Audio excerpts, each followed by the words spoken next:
All right. Hello, everybody. Welcome to Stop Questioning Everything, the official podcast of Drug Receipts, where we talk about art, science, skepticism, subversion, and community.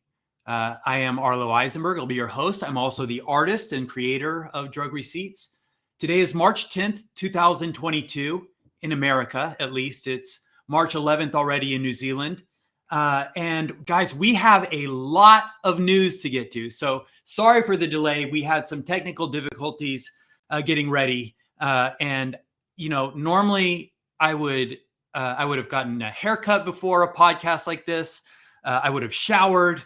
I'd be more prepared. But this has been an exceptional week with exceptional circumstances. And we are still in the middle of it. I mean, we are not out of it yet.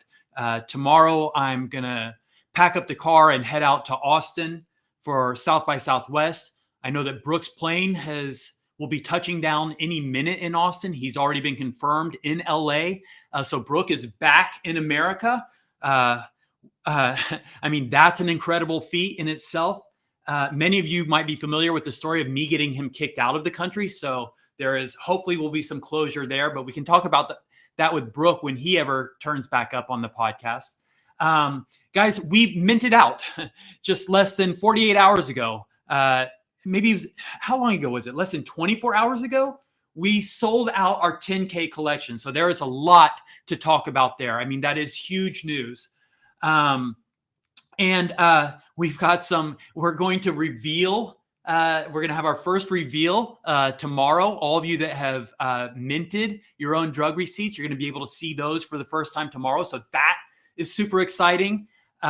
We've got the rare ones, some that you guys haven't even seen yet. You know, I think a lot of you are probably hoping, maybe there's a chance you're going to pick up one of these super rares. We've got 12 one-of-ones throughout that 10,000 collection.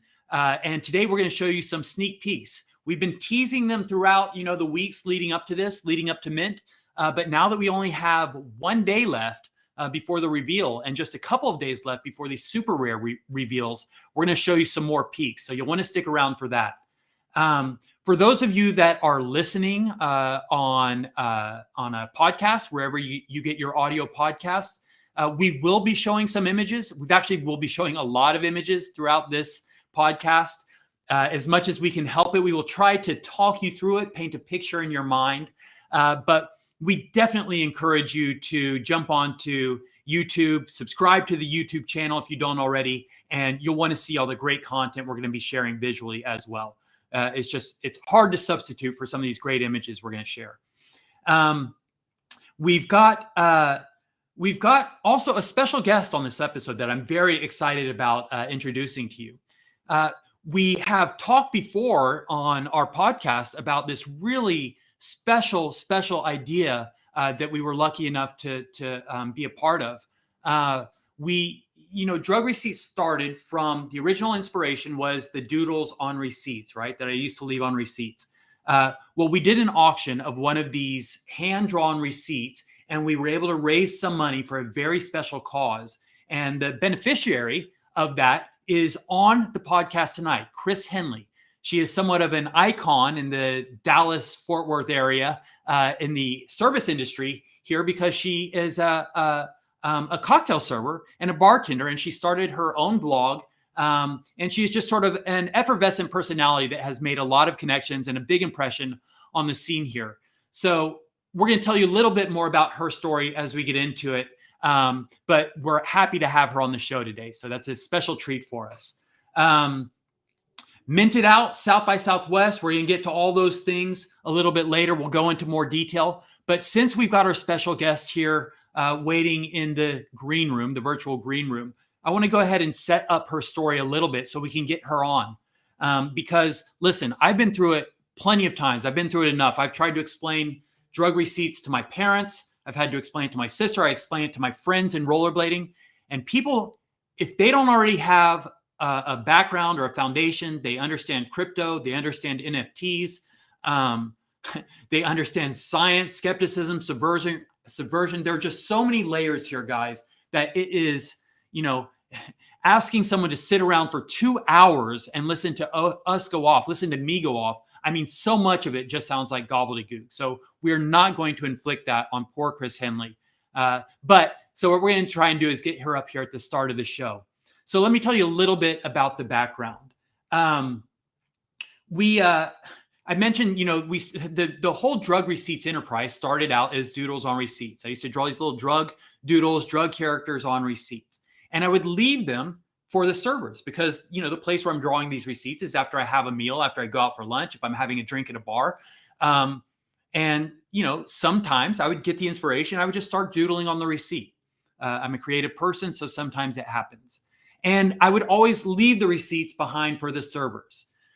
That is the beginning of drug receipts. So the service industry, the food service industry, the bartenders, the wait staff, the servers out there, primarily in the DFW area where I live, but also a little further, they have played an integral role in the origin of drug receipts. They're a big part of the genesis of drug receipts.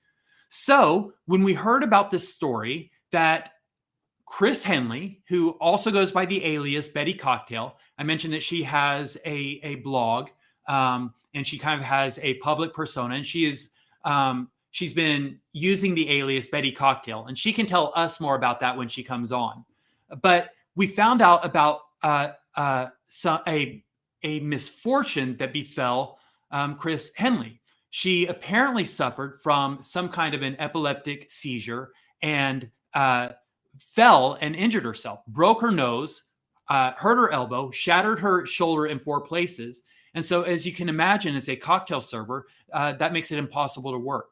So she's been out of work, loss of income. And on top of that, you've got all the surgery bills or whatever medical expenses she has, the therapy fees that she's racking up. So she was in a tough place. But a GoFundMe was raised to help support her because she is such a revered figure in the industry here locally. And when we found out about it, we thought, well, how cool would it be if we took one of these drug receipts, which started in the food service industry, and turned it into some way to raise some money for Chris. See if we can't galvanize, the power of, these new communities that kind of NFTs have engendered. And so we did it. We put the word out there. We pumped our social channels. We spread it in our Discord. We put what we did is we made an NFT of the receipt. And in fact, Joellen, let's go ahead and show up the sequence here of the kind of the life cycle or the history of this drug receipt. But Jesse, our med, and I went to Henry's Majestic, which is one of the bars where Chris works. And actually, they were closed, so we went around the corner to another bar. What's it called? Anvil. I don't know. We'll ask Chris when she comes on. Which is also another bar that she helps out at quite a bit. But so then I drew that drug receipt that you see right there was a live drug receipt. Jesse and I were there at the bar having a couple of drinks, and then we made an NFT of that drug receipt, put it online. Put it on OpenSea, and had an auction for something like 48 hours or something, and it raised $11,000, guys. It sold for like 4.4 ETH, and when we converted that to cash, it was something like $11,000. The bar was Atwater. Excuse me. Thank you. The bar was Atwater, and so all of that is to set up. I think. This is not our first time to talk to Chris. We had a private Zoom meeting with her, or maybe it was a Google Meet. But Brooke, Jesse, myself, we didn't just want to blindside her with this. So we had a call with her. We told her about what we were doing after we did it, after we had the money, and we told her that we were going to that we wanted to, and that we were honored to be able to contribute $11,000 to her GoFundMe. And she was very sweet and very appreciative. And I think that we have a clip from that. I have to warn you guys, but before we play the clip, we have a long history of just really sort of bungling the technology on these things. I think it took us like 3 or 4 of our Q&As before we actually recorded one. despite trying on every single episode. But with the Google Meet, or maybe it was a Zoom. I think it was a Zoom, because we recorded the Zoom, but we did not realize until afterwards that the Zoom only records whoever's speaking. And since I talk all the time and hardly let anyone else ever get a word in, which Chris Henley and everyone can attest to right now, waiting in the green room. But so the video is mostly me talking, when really what we would love to show you is Chris. We'd love to show you her reaction, but it does get a little bit of her response at the end. And what she says, we think is is really touching, is really powerful, and kind of segues into kind of future opportunities for this kind of charity, or this opportunity for our community to kind of give back. So Joellen, if we can do it, let's try and play this clip. Fingers crossed. The project, owes so much of its origins, right, to the service industry, to servers, to bartenders. And so now, as we are kind of taking this project to the next level, to be able to give back to the community that gave us so much, it's the right thing to do. And it just feels, so right. Thank you, guys. You're really sweet. It's our pleasure. Yeah. It's the least we could do. Indeed. Well, how are we going to turn this into something more? I'm not the only person like this. So that right. So it's mostly me just saying what I already just said, but you did get to see Chris there. And what she said at the end was, how do we turn this into something more? And right, that is the question. Because we've got the power of community here. We've got such a special community, as has been demonstrated, just in such a powerful way, certainly over the last 24 hours, the last 48 hours.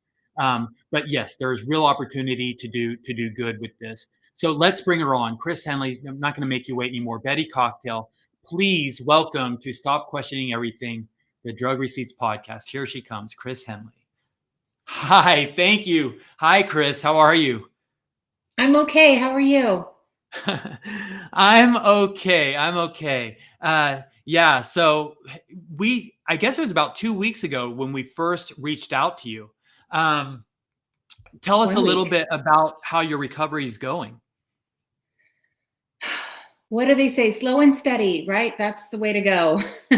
I have good days, and I have the days that are not so good. So I gave a little bit of background, but I think that you can probably give a little more color and probably a little more insight to it. Do you want to tell us a little bit about what happened to you? What was the injury?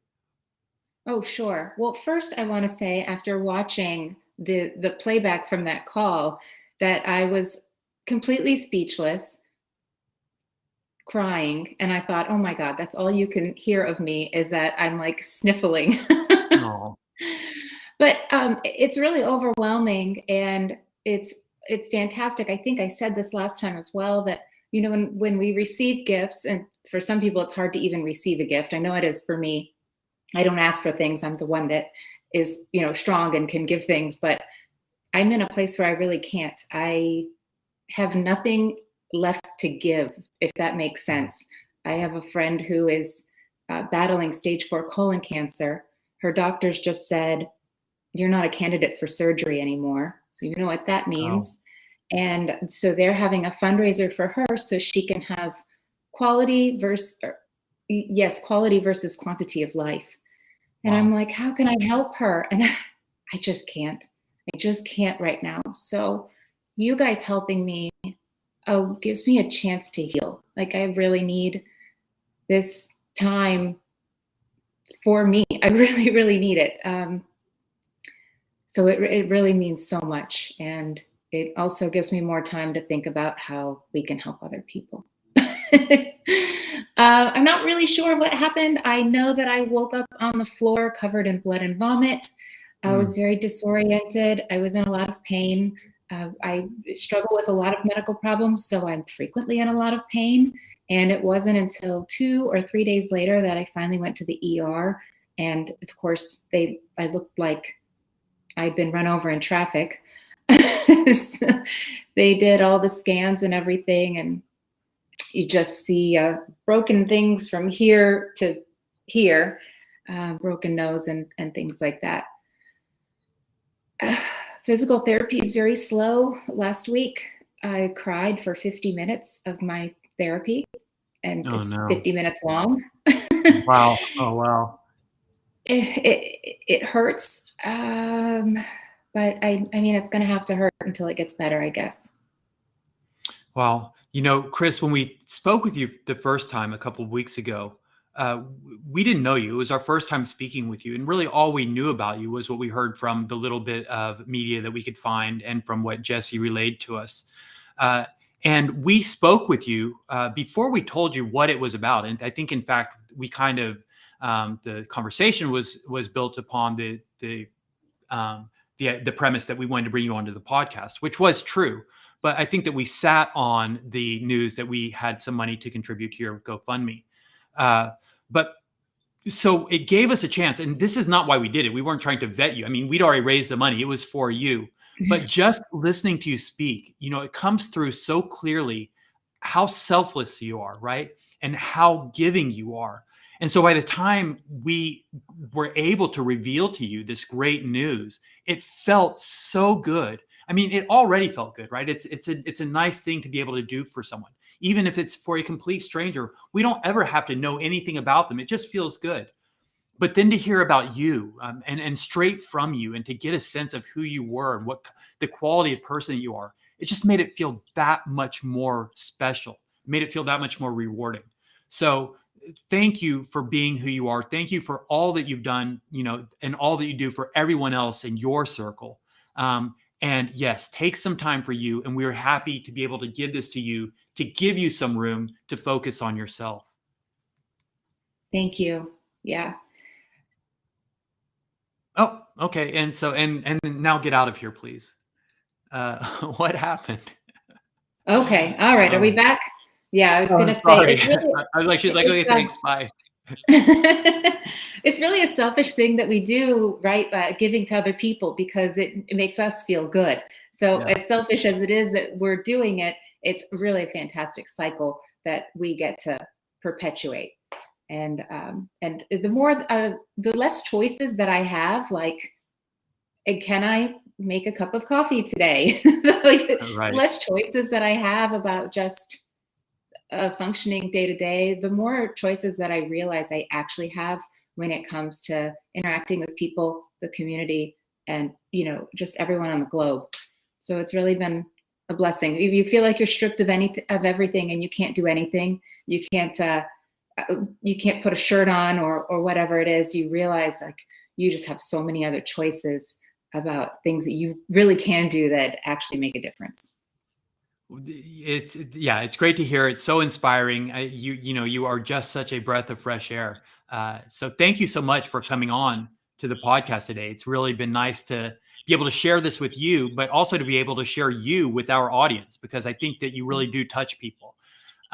So hopefully this is just the beginning of a relationship. We look forward to checking in on you periodically and following your story. And, we're in the same city. We have a lot of the same interests. We run in the same circles. So I think there'll be a lot of opportunity to collaborate and do things together in the future. And especially as we talk about, exactly what you said, where do we go from here? What can we do with this? So I think that there will be a lot of opportunity to kind of take the power of our community and give back to the industry, which is, so instrumental in our origin story. So Chris, thank you. Thank you so much for coming on. We love you and we wish you well. Thank you. Thank you.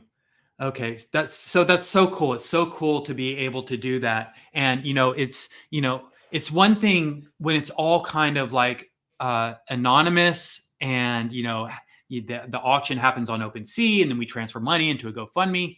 But when you actually see the person and you get to hear it from them, and you see how much it means to them, and you see how much they mean to other people, that personal, intimate story, that personal, intimate connection just makes it so special. So really happy that we were able to do that. And thanks to all of you who were a part of this journey. And, like we keep saying, it's like that's just kind of the beginning of it, right? It's a proof of concept. It just shows the kind of stuff that we can do.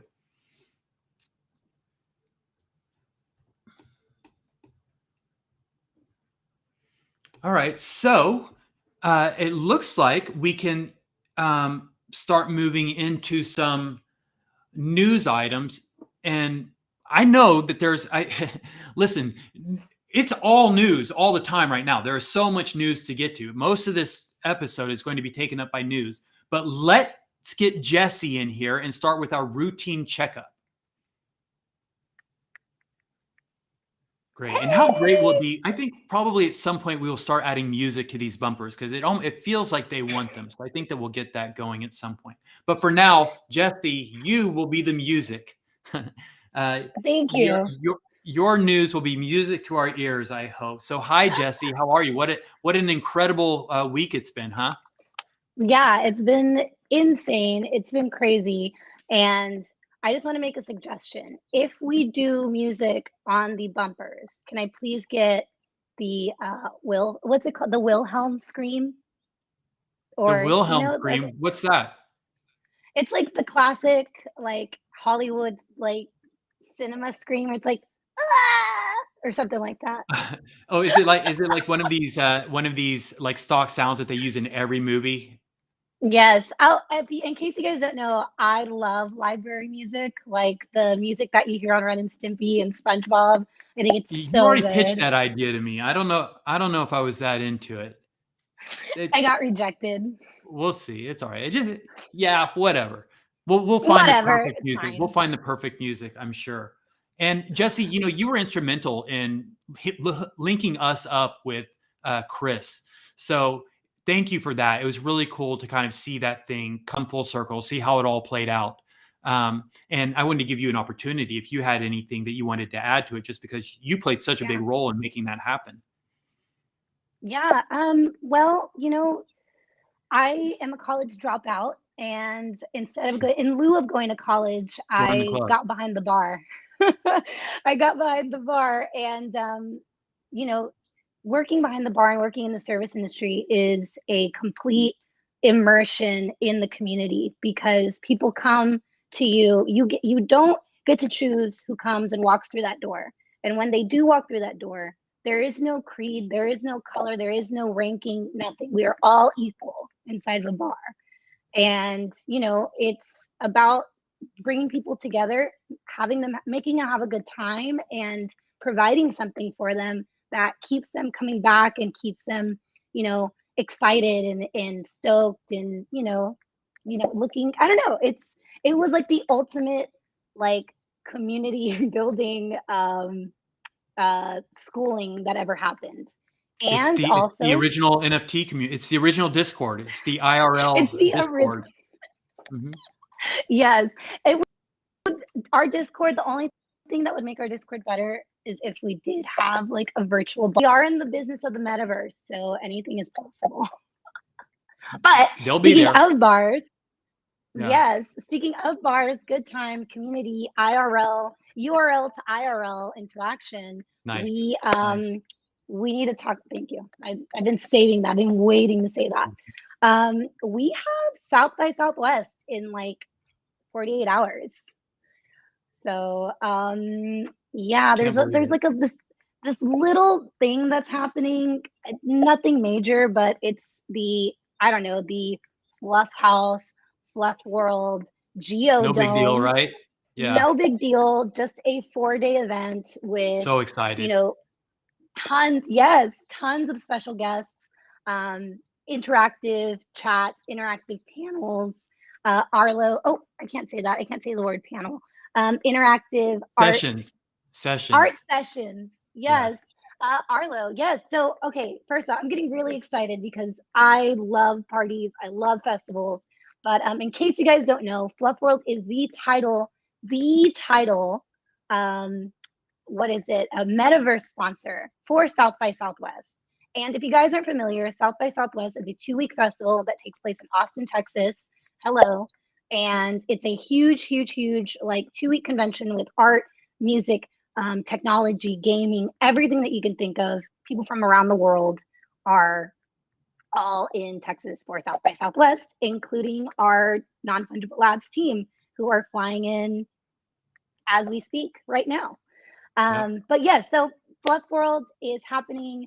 The Fluff Wisdomes, the Geodomes, it's this gigantic setup with, virtual reality sessions, art sessions. You can go into this space where, this giant dome is going to be projecting a couple of the NFT brands in our community, but also some drug receipt stuff. So it's going to be a really, really exciting chance to meet, some fellow snugglers, meet some fellow people of the Fluffle, Altered State Machine, all those, everyone in the non-fungible family will be there. So it's going to be a really, really, really exciting opportunity.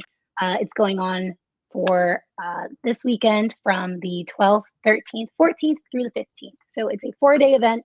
Fluff House takes place on the 12th and 13th. So that's going to be super exciting. Ghostland Observatory, Angel Baby, super, super, super good stuff. And Arlo too. Right. So there's the evening shows too. So this is the Fluff Domes are sponsored by, in part by all the other brands in the Non-Fungible Labs community. And we're one of them. So we are sponsoring some of the events. In fact, Party Bear is like the music division, right, of Non-Fungible Labs, of their whole ecosystem. And we are co-sponsoring, along with Party Bear, some of the concert events. So that is really exciting. And one of the cool, like the art angles here is that the Non-Fungible team, they have been working on some animations based on our art. So people ask for this all the time, but there now exists, and we've seen some of the advanced previews of it, but they've animated our characters walking. They've animated our characters smoking. There are now animations of drug receipts that are going to be projected onto these domes in Austin. And I cannot wait to see it. And hopefully there's going to be great footage of all this stuff. And Jessie also, she alluded to some of these sessions that we're having. So I am personally hosting or participating in 3 sessions, actually. 2 will be with, actually, I don't know if I'm getting the number right because I think something has just changed on the fly. But the important thing to note is that at least one of them, I will be doing a live art session with Jim Evans, who is the artist who's done the Fluff House posters. He did the Fluff House Miami poster, did the Fluff House LA poster. He's doing a poster for Austin. But he is an iconic rock poster creator. He's been doing it for decades. So I'm very excited. And he and I are both going to be doing live art and having conversation, about art, about the metaverse, about art in the metaverse, and talking about our, each of our creative processes. And I think that talk is actually going to be moderated by Brooke Howard Smith. Now that we can confirm that he's actually made it into the States. So that will be really cool. And then there is another session that I'm going to be a part of, which includes Mike Shinoda from Lincoln Park. So that's going to be another thing, I think, not focused strictly on visual arts, but just talking about kind of creativity in the metaverse and the future of art in the metaverse and things like that. So some really awesome, cool, exciting stuff lined up. And that's just the stuff that we're involved with. I mean, South by Southwest is cram-packed, with really cool content. So yeah, really looking forward to this weekend. Definitely. Yeah. I think you just dropped some alpha mentioning Mike Shinoda. So I think Brooke mentioned it on the last thing we were on, but yeah, maybe it's alpha. Well, I want to rile up the Discord because I know that there are tons of people in our Discord right now that are watching this podcast right now. And as you know, our Discord community is, our family. That is the direct line into our community. So hi, guys.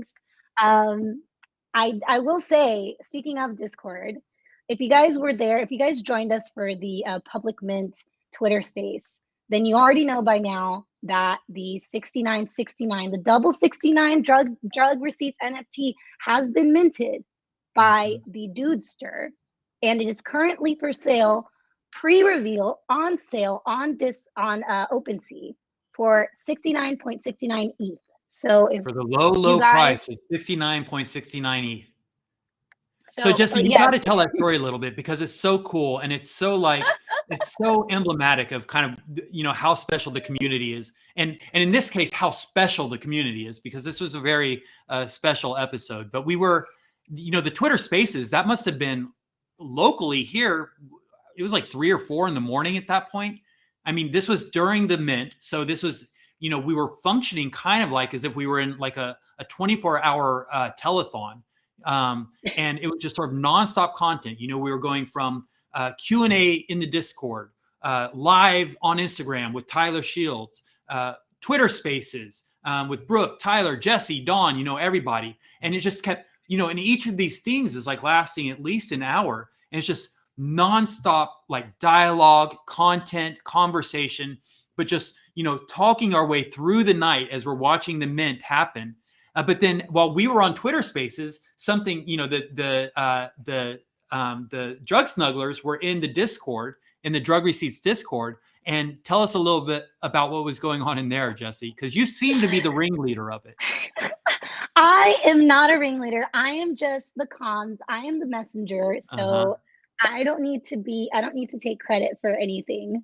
Okay. That was the community. But as you guys might know, and some of you might not know this, but when you're minting, because it's on the blockchain, everything is public. So everyone can see just how many drug receipts had been minted. So I think we had just opened up our public mint, and we had hosted this marathon Twitter space, and everyone in the Discord was watching the number go up. But we realized that, at some point in the 10,000 collection, somebody was going to have to mint the 6969 and a drug receipt NFT.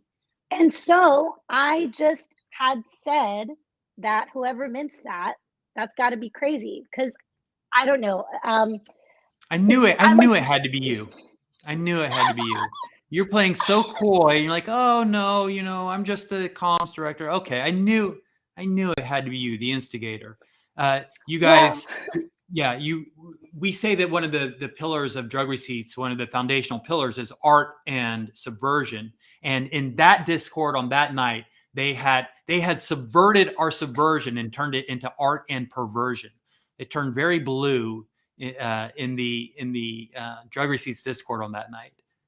But you guys were having a lot of fun with it. But so now it's turned into like a sort of like an inside joke, like a self-grown, a homegrown meme.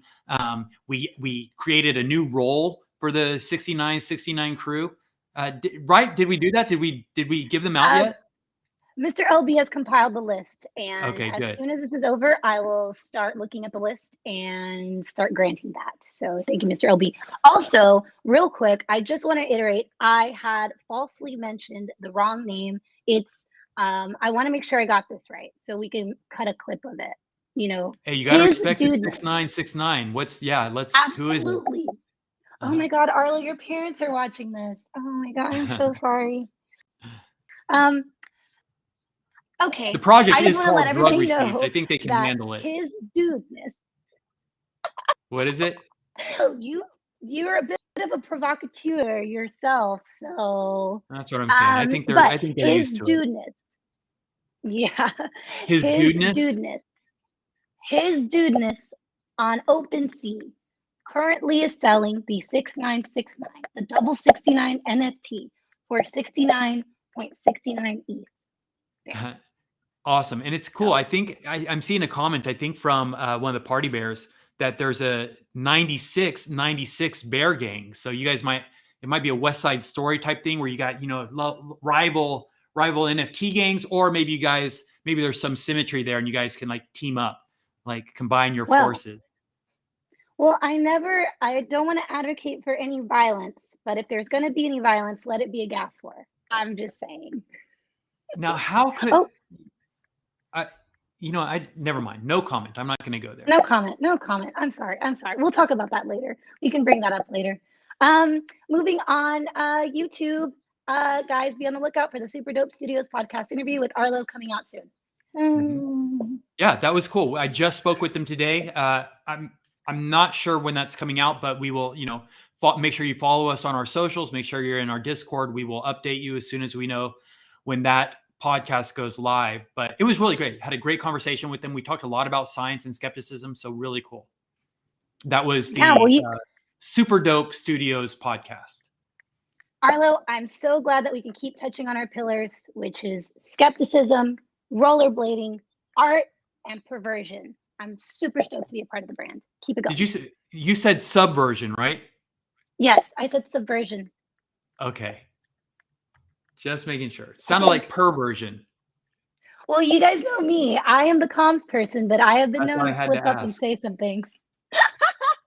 I think I could hear the Grammy Orchestra or the Academy Orchestra telling me that it's my time to go. So I'm starting to get sweaty. Thank you. That was great. Thank you for those news updates. Thank you for all those titillating items. Very fun to have you on. Thank you, guys. I'll see y'all in the Discord. Thank you, Jesse. And we'll see you in Austin. Jesse mentioned Twitter. We did have an art contest on Twitter that wrapped up last week. And so we announced the winners live on our Q&A in STFU. This podcast is every other week. And so in the weeks in between, we have a live Q&A that is voice only, but it's on our Discord. So we announced the winners live on our Discord, which was cool because we were giving away whitelist spots, but it was not the ideal venue for awarding art contest submissions because we didn't get to show them and share them. So I promised that we would do that here. And now let's go ahead and pay that off because the art is so cool. It was so awesome, guys. So many of the things that we talk about today, the theme that runs through it is going to be the power of this community and how special what we are building here is. And there are so many things that demonstrate it. And this art contest is just another one of them. The submissions that we got were so cool and so fun and a lot of them so heartfelt, like you could tell that people cared and put effort into the work. And to see people's interpretations of drug receipts, right? The thing that I've been doing, my personal pet project, my labor of love, passion project, and then to see other people's take on it is just so cool and fun and rewarding and really flattering at the end of the day. So thank you all for your submissions. We got something like 50 of them. But on the Q&A, we awarded whitelist spots to, I think, what was supposed to be the top 10. I think I ended up probably giving them away to like somewhere between 15 and maybe 18 or something like that, because I had some honorable mentions, but in the end, we just decided, let's let everybody have a whitelist spot. And we're going to talk more about the whitelist, itself a little bit later. But for now, let's focus on the art contest. And there's a couple of surprises in here too, some things that we did not talk about on the Discord. The name of the art contest was This is Your Brain on Drug Receipts. And we're going to look at the winners here. So Joellen, I think I provided these in order. So we'll try, and I guess we'll just jump in with the first one, and we can share them with our audience because they're just so cool and so cute and so fun. We got several that kind of had this sneakerhead theme, which is totally fitting. A lot of my background has been in kind of the streetwear community. I've worked with some streetwear brands, and a lot of streetwear enthusiasts are the early adopters to kind of the NFT space and the collectible space. So seeing something like this is just right on brand. Very cool. It's got the Jordans on. This guy's tongue out. He's doing the Jumpman pose, and of course that's a rendition of Cap. Actually, I'll see if I can read the Twitter names too to give you guys a little shine. So that one's Wondermark.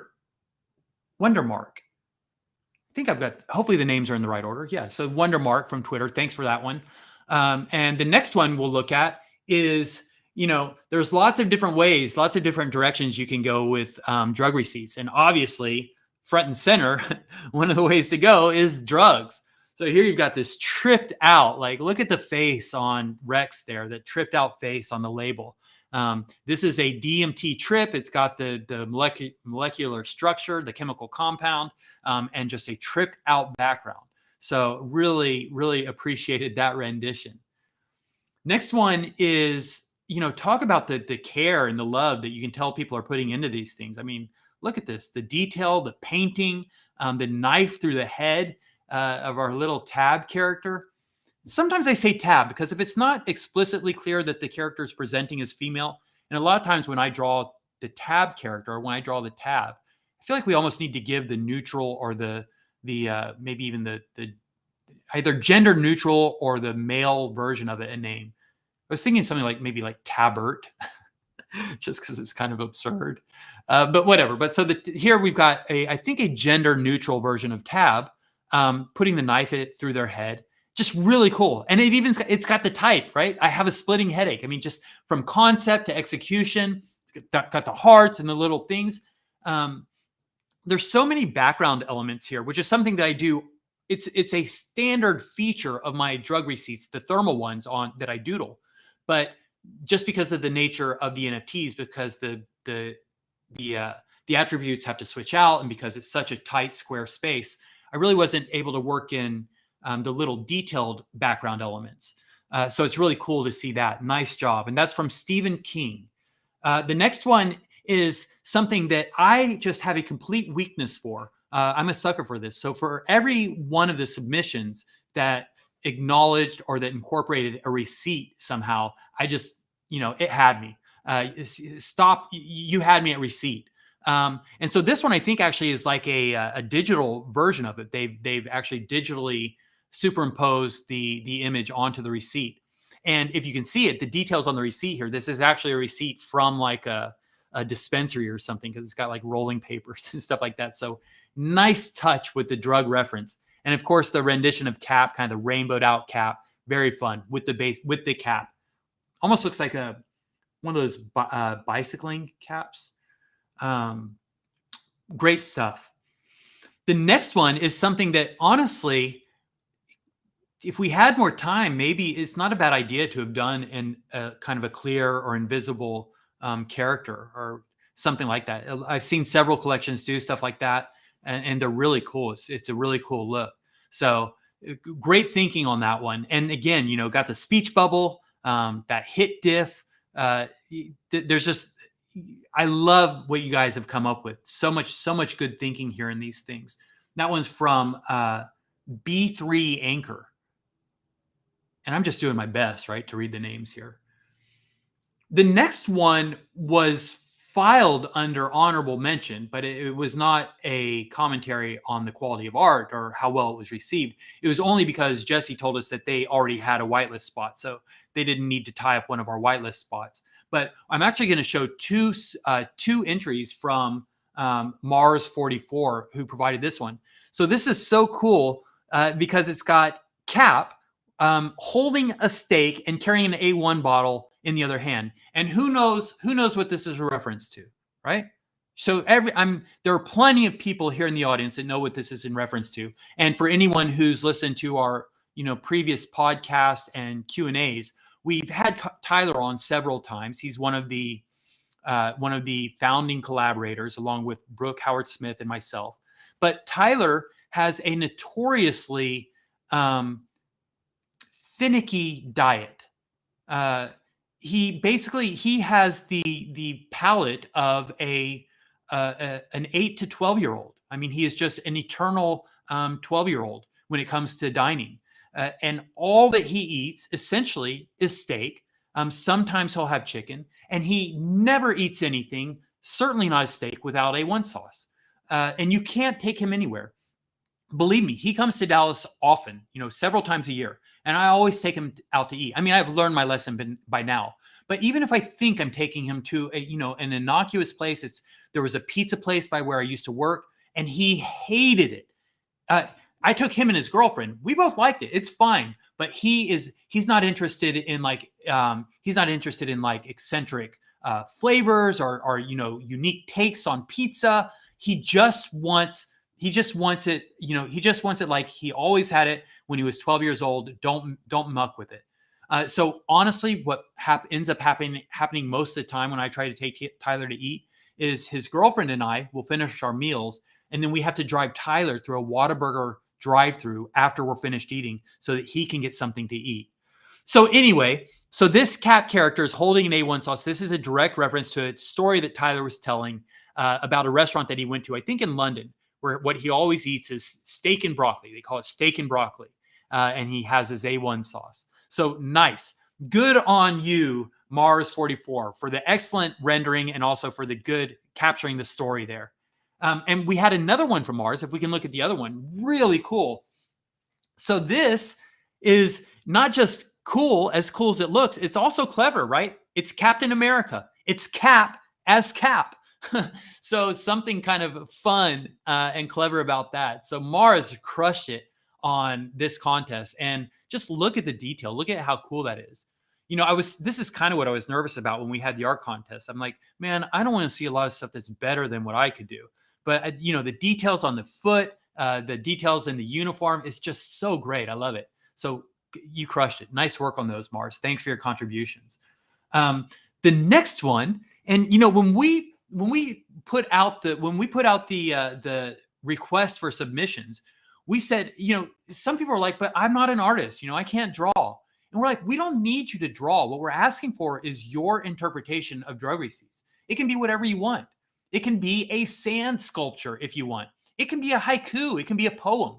And so we got this great submission so this comes from Ceci, but actually, I think according to the Twitter post, the tweet, it was done by Ceci's child. I don't know if it's a daughter or a son.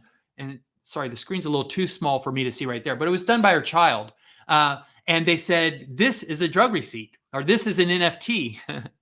And it's so cool. You can totally see that it looks like a little cap with antennas or something in their head.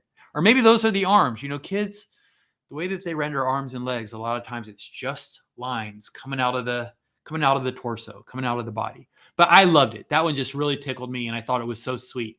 So thank you for sharing that. The next one that we look at comes from Fluff KBX. And this was one of the first ones that I saw. It might have been one of the first submissions that we got. And I just thought that it was so cool and so genuine, in its spirit and its effort. They're even the Cap character there has got the get over it shades, and he's spray painting on the wall snugglers. And that was I think that's the only submission that I saw that explicitly called out and acknowledged the snugglers. And that to me was so cool. The Cap was doing graffiti on the wall. And we almost wanted to name this particular rendering of Cap. We wanted to call it Dawn or Flawless, because Dawn's nickname, he prefers to go by Flawless. He always asks people to call him Flawless. But this character has a tattoo on their arm that says Senate. Senate is one of the, Senate we talk about origin stories. We talk about the origins of drug receipts being on, hand-doodled receipts. Well, the true origin is when Brooke and I came together almost 30 years ago and started Senate. Senate was the skating brand that Brooke and I did together when we were both professional rollerbladers all those years ago. And then so how cool to see the Senate tattoo show up here in this illustration. So I just loved this one. Very, very cool. And it's got the Fluff logo also tagged up on the wall. And I think it's probably a Party Bear logo over there on the left. So just hitting all the bases, checking off all the boxes. Very cool. And when we ask for submissions, it's, talking about a full range of exploration and creative output here. How cool is it to see these 3D renderings? 3D renderings are something, and 3D modeled versions of our characters is something that's on our roadmap.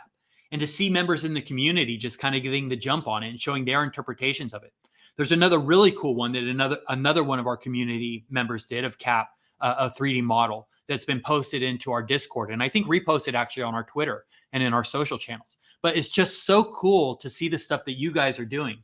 This one is from Jammy, a really talented artist, a lot of nice other work in their portfolio. So Jammy, love that so much, and especially the pills and the crown floating around the RX bottle. I mean, this is just great. Just great. Love it. And this to me is it's almost a 2D version of what we just looked at from Jammy, because it's at least in tone. It just has that really cute, innocent, fun vibe. And it's exactly right what we're doing with drug receipts. Taking these illicit substances and giving them kind of, this really cute sheen. And then it's just the juxtaposition of those two things. We think that's something magic happens in that juxtaposition. And this submission by Pit Pango really nailed that. I love it. Now, the next one is something, this is just me, honestly. This is just me being stoked on me, because that is basically my art. It's my art better than I could ever do it. It's rendered more beautifully than I've ever rendered it. This is actually a drawing, which is hard to believe, because I did mine on the tablet. Mine are crisp, clean lines because the tablet's taking care of all the details. It's eliminating all the minor imperfections. But that is a pencil rendering. This one is by EOJI. And this character, we mentioned that there were some submissions that that paid homage to the streetwear culture and to the sneakerhead culture. And so this version, actually, God, I must have taken a terrible snapshot of it. I have done EOG a huge disservice here, because it's cut off the best feature, or the coolest feature of the rendering that's done here, because Tabby in this one is wearing Jordans, and just beautifully rendered Jordans. So, and that's something that's not in the collection. So that was an addition, a stroke of inspiration that was added by EOG. We will repost that in the Discord if we can track it down. And I want to make sure you guys can see that, because it's just so beautifully rendered. And I mentioned that, right, that I have a soft spot for receipts, any ones that were submitted on the receipts. The next one was submitted by Fluff KBX. You know what? Because I've already mentioned Fluff KBX, that means one of these has the wrong label that I'm looking at. So apologies, guys. In fact, I think I know who this is, because this submission, the artist behind this and I had a conversation, because we didn't get him on the whitelist. We screwed up. Despite awarding him a whitelist spot, we just somehow we had user error on our end and neglected to get him on the whitelist. But we had some private correspondence, let him know, make sure that we were going to get him taken care of, that he wouldn't have to pay over mint. But so this is Cook, right? The unknown Cooks. Gosh, I'm gonna make it just a little bigger here so I can see just for a second. Unknown. Okay. Yeah. Unknown Cooks. So how cool is that? This is exactly what I do. It's drawn on a receipt. It's got the expression. It's saying something. Do you feel it? It's got the drugs floating around the open cap, the open Rex cap, or the open Rex lid. It's carrying a knife. It's branded at the bottom with the at unknown. It's just, yeah. You talk about, being flattered, or just sort of like being impressed with being impressed with my own art. Like, I think definitely one of the things I'm responding to here is it looks so much like something that I would have done. So I really responded to that. I just think it's so cool. So thank you for that submission, and thank you for being patient with us, as we sorted out your whitelist spot. Another one on a receipt. This one was submitted by Bozonius, which I think is actually, this is someone else in our community. Is this Acrothetic? Am I saying the name right? Someone will give me an answer on that. But for now, let's focus on the art. There is so much about this that when I saw it, I'm like, oh man, if this had come a little bit sooner, what I wouldn't have given to be able to incorporate some of this into the collection. It's not Acrothetics, but I do have a submission from Oh, no, it's coming up. Okay, sorry. So you're right. You're right. I was getting ahead of myself. This one is Bozonius. So I thought, how cool would it be to have those striped socks, those striped leggings in the collection? Because a lot of my work historically has had striped things like that. I just think it's so cool. And then just the whole composition of this with the French beret and the cigarette and the sort of the the French pantomime character version of Tabby, the cigarette. It's just so cool. And this is another one, I guess, that I've done a disservice by in how I've cropped it, or because I've only cropped the tweet. But it's definitely got it's definitely got a speech bubble there, and now it escapes me. I don't recall what it said. But so I said that how cool would it have been to get some of these to get these traits into the collection. We had an issue with Tabby. This is just kind of a story about how our community works and the power of community and how much we value your input. But all of our traits are shareable by all of the characters, but not all of the characters work with all the traits. But we have a baseball cap that all the characters wear, and I have a version of Tabby wearing the baseball hats. But Tabby's head is very different than all the other characters. Actually, Tabby and Siren have very different heads. And so the baseball cap was just a little hat sitting on top of Tabby's giant round tablet head. And I liked it because I thought it was cute and absurd. I like stuff that's absurd. It's why we have this project. But there is a very big contingency of passionate Tabby supporters. We've definitely got a Team Tabby gang going on already. More than any other PFP, the ones people have been filling up their PFPs with Tabby PFPs, and they are very protective of Tabby. And so I put it to the community. What do you think of the hat on Tabby? And the feedback was not overwhelmingly positive. So we got rid of the baseball cap. But I still wanted Tabby to be able to wear something on her head. She gets the bunny ears, but I wanted it to be able to mix it up and have some variety. So this submission came along, and I thought, oh, heck yeah, a beret. That's so cool.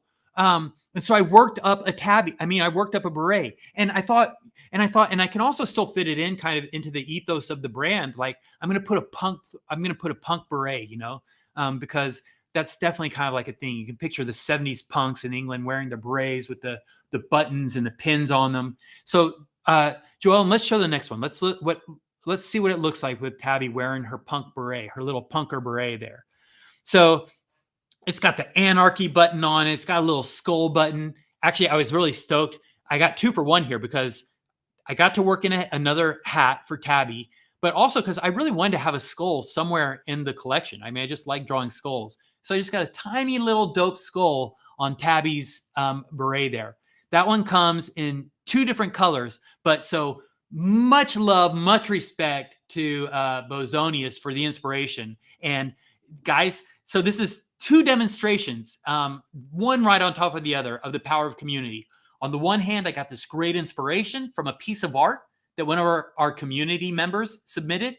And on the other, I got feedback from the community about what traits we like and what traits we don't like. And not just on the pure aesthetics, but on the actual, the values and the feeling that we have for Tabby. It was like a real kind of intimate, nuanced understanding of the brand and of the character.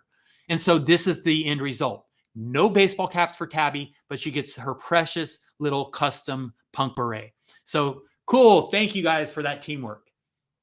Teamwork makes the dream work. But so now acrothetics. Okay. So this was one that I just absolutely loved. You talk about all the elements that I really love, and that I love to get into every work of art, certainly into my drug receipts. And acrothetics has done his own take on it, right? So you've got the version of Rex, but completely done in a different style. Same style, right? Sort of same ballpark, but rendered in acrothetics' own interpretation of it.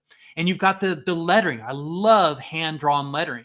And here acrothetics has done their own version of the hand-drawn lettering. So cool.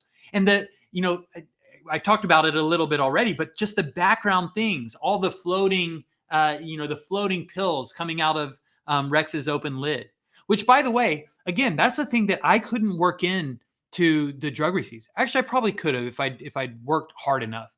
But in the drawings, when Rex has his lid open, and his lid is always open, I like things coming out of it. I like pills floating and popping out of it. But we don't have that in our collection. So I'm glad to see it represented here. So acrotetics, sorry that I got the I got ahead of myself. I was trying to assign the wrong submission to you, but here it is, and I love it. Nice work on that one. And Acrothetics is very active in our community on our Discord, so nice to see that submission.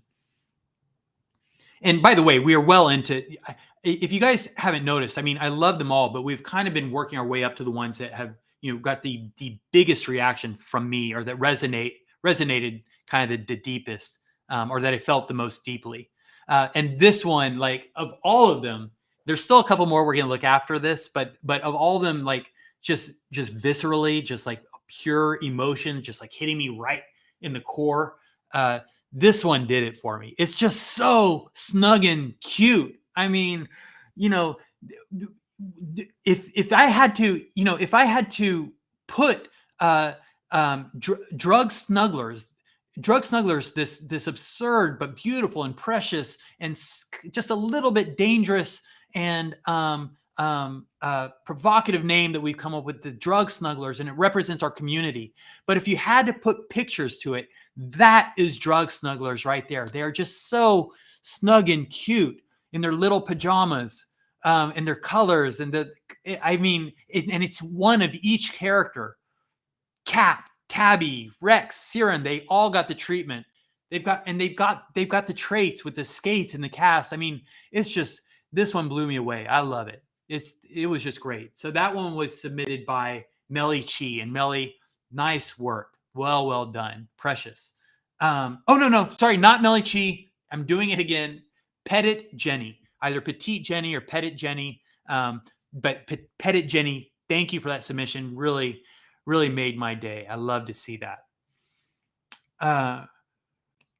So this was not a submission, right? This is something from our collection. This is one that I did.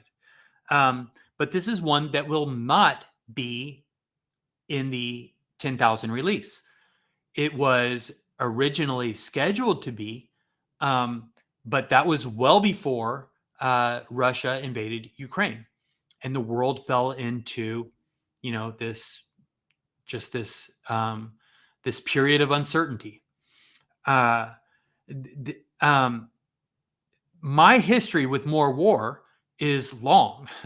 I did More War graphics for Franco Shade originally. I did More War for Ghost Brand, and I did a More War update here for Drug Receipts. And kind of the thinking behind it, I've explained it before, but the thinking is, for most of our lives, we have all lived in times of peace and prosperity. And, it's just kind of one of the windfalls of living in a world that is, largely driven by liberal democracies. There's just not a whole lot of war anymore. We still have issues with terrorism. I'm not saying that it's all peace all the time, and that there's not people struggling with really difficult and contentious things. But for those of us here in the Western world, most of our lives have been marked by long periods of peace and prosperity. And so I thought that, messages, when people would say things like, make love, not war, or, no more war, to me, they just felt like kind of hollow, vacant statements. It's like they are so universally true, or so unobjectionably true, that to say them just really doesn't do anything. It doesn't add anything to anything. It makes the message almost become invisible. And I am in the business as an artist and as a marketer of making the message heard. I want my message to be heard. I want my art to be seen. I'm in the business of getting eyeballs. With this project, there is something lurking beneath the surface.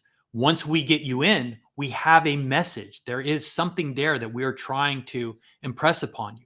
It's not just making you look for its own sake. It'd be, and there are lots of artists that do it. It'd be very easy to come up with something objectionable or offensive or shocking just to get you to look at it.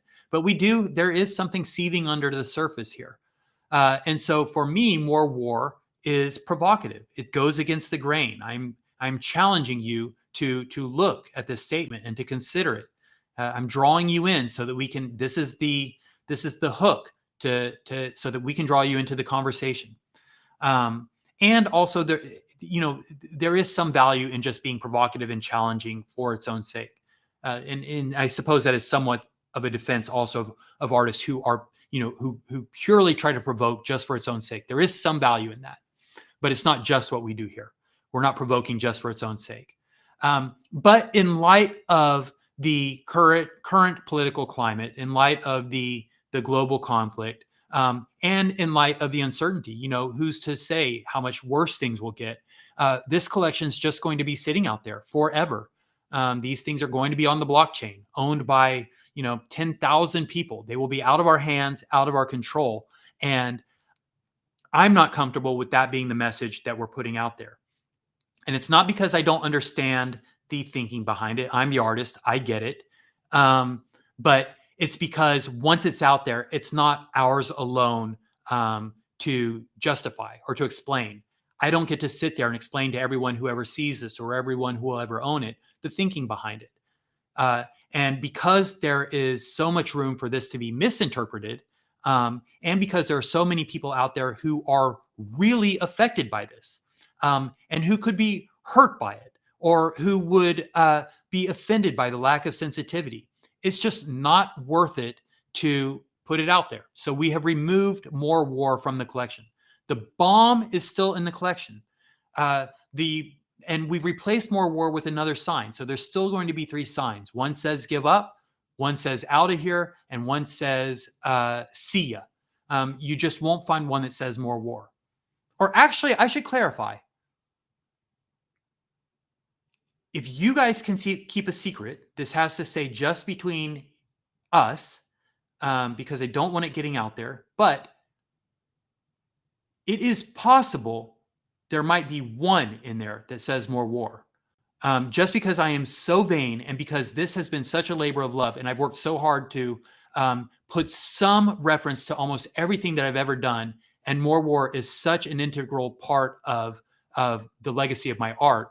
Although I don't want there to be a lot of them out there, there might be one somewhere smuggled in because I am the apex drug snuggler, right? The snuggler to end all snugglers. And so, and I am, as good as I try to be, the fact is sometimes I have a hard time. I have a hard time with obedience. I have a hard time with falling in line. So if you guys find somewhere hidden in that 10,000 collection, one sign that says More War, come at me. You'll have to forgive me. Give me your worst. Give me your best. We'll just see what happens. Okay. So, but the reason I bring all of that up, let's look at, because the next submission was one that really hit me. And this was one I think that really crystallized and solidified the decision to remove More War from the collection. Because I said that I've always thought that expressions like peace and world peace and make love not war, they're passé. But in times of war, in times of conflict, they are not passé. They are meaningful, and they are real cries for peace. There's real weight to the declaration here.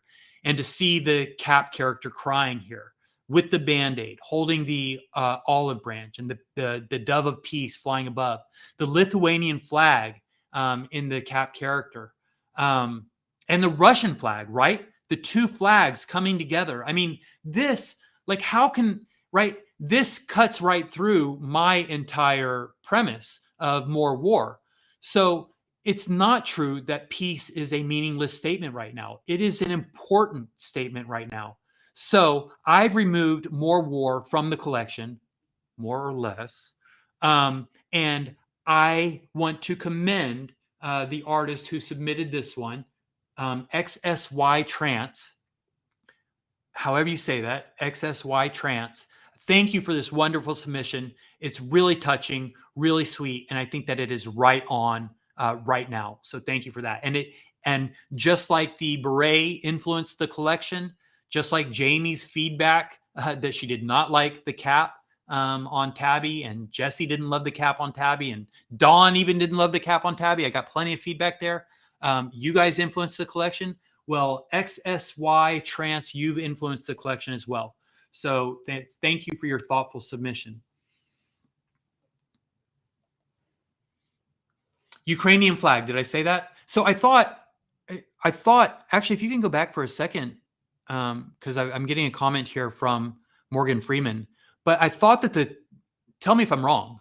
I thought that the colors on top were the Ukrainian. Oh, did I say Lithuanian or something? Well, anyway, I thought that the colors on top were Ukrainian, the ones on bottom are Russian, but I may have misspoke. So thank you for helping me clear that up. Okay, so now we can go to the next one. So all the submissions that we've spoke about so far were hand selected. Those were the ones that I chose. But we also left it up to the votes and to the audience to pick a winner. We had an automatic whitelist spot that would go to the submission that got the most votes. And this submission by Melly Chi, which is a great, pen and ink rendition of our characters crossing the road, done with micron pens. And it's, it's confirmed. I said Lithuanian. I meant Ukrainian. Thank you guys for clearing that up. It's the Drug Receipts characters crossing the road. It looks just like the Beatles album cover, Abbey Road. But one of our characters is Tabby. And so Jesse, I think, came up with the novel and super clever idea of calling this actually Tabby Road, which is really cute. A clever take on the classic Beatles album cover.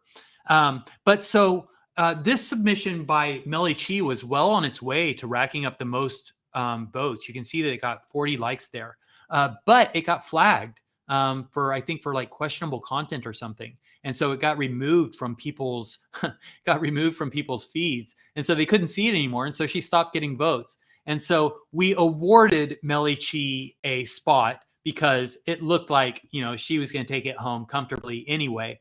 But the one that actually got the most votes, and don't show it yet, Joellen, because I want to hype this up a little bit, because of all the things that we've seen, and we have seen some great work. We've seen some incredible craftsmanship. We've seen some really clever thinking. We've seen some really deep and touching and heart-rending thought put into these things. I've taken a lot of inspiration from these directly, but of all the things that you've seen so far, nothing can prepare you for what we are about to share with you. If you haven't seen this yet, you are about to be blown away. This submission by Sonic Forever is so... It almost leaves me speechless, which is hard to do because I'm rarely at a loss for words. But this next work is so magnificent, so groundbreaking in its rendering and in its interpretation of drug receipts that I cannot wait to share it with you. Joellen, let's go ahead and bring it up. I'm not sure that the audience will ever be ready for it, but we can't wait for them to be ready. Sometimes you just have to spring something new on the public and then let them catch up, let them get their brains around it. So if we can bring up the next one, Joellen, from Sonic Forever. Let's see what we got after that dramatic buildup. I love it. So this is from Sonic Forever, and this was accompanied by a very long post which explained kind of some of the background and the backstory of this.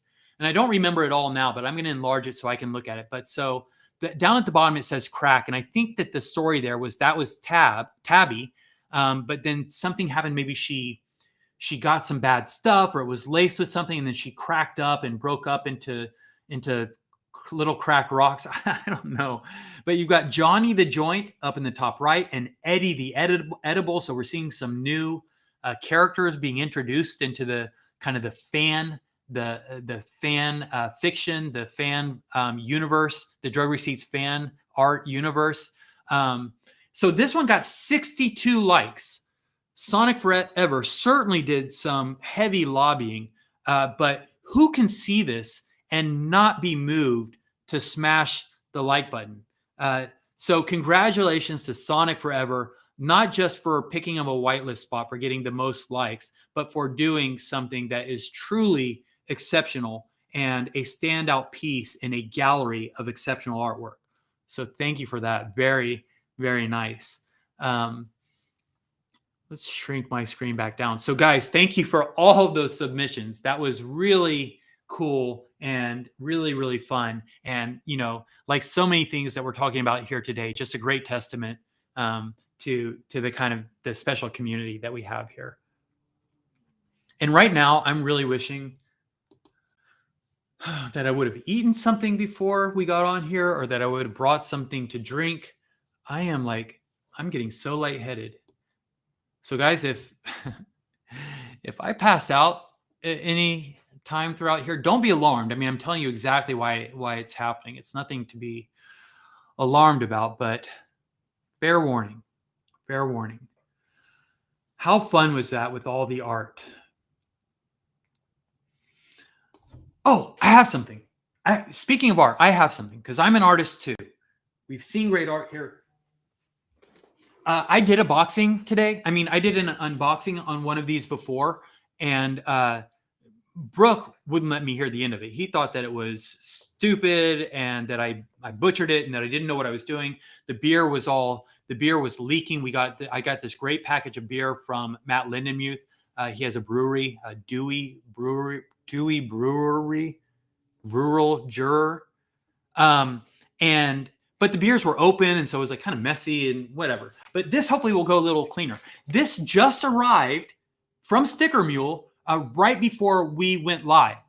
This is something that I ordered ahead of South by Southwest, and I'm leaving tomorrow, so it showed up right on time. You think I might need some drugs, you guys? Is that what's going on here? But so I haven't looked at this, but I'm very excited because I didn't want to show up to South by Southwest empty-handed. Because when people see me, they expect something. They don't want to just shake my hand. They want me to give them something.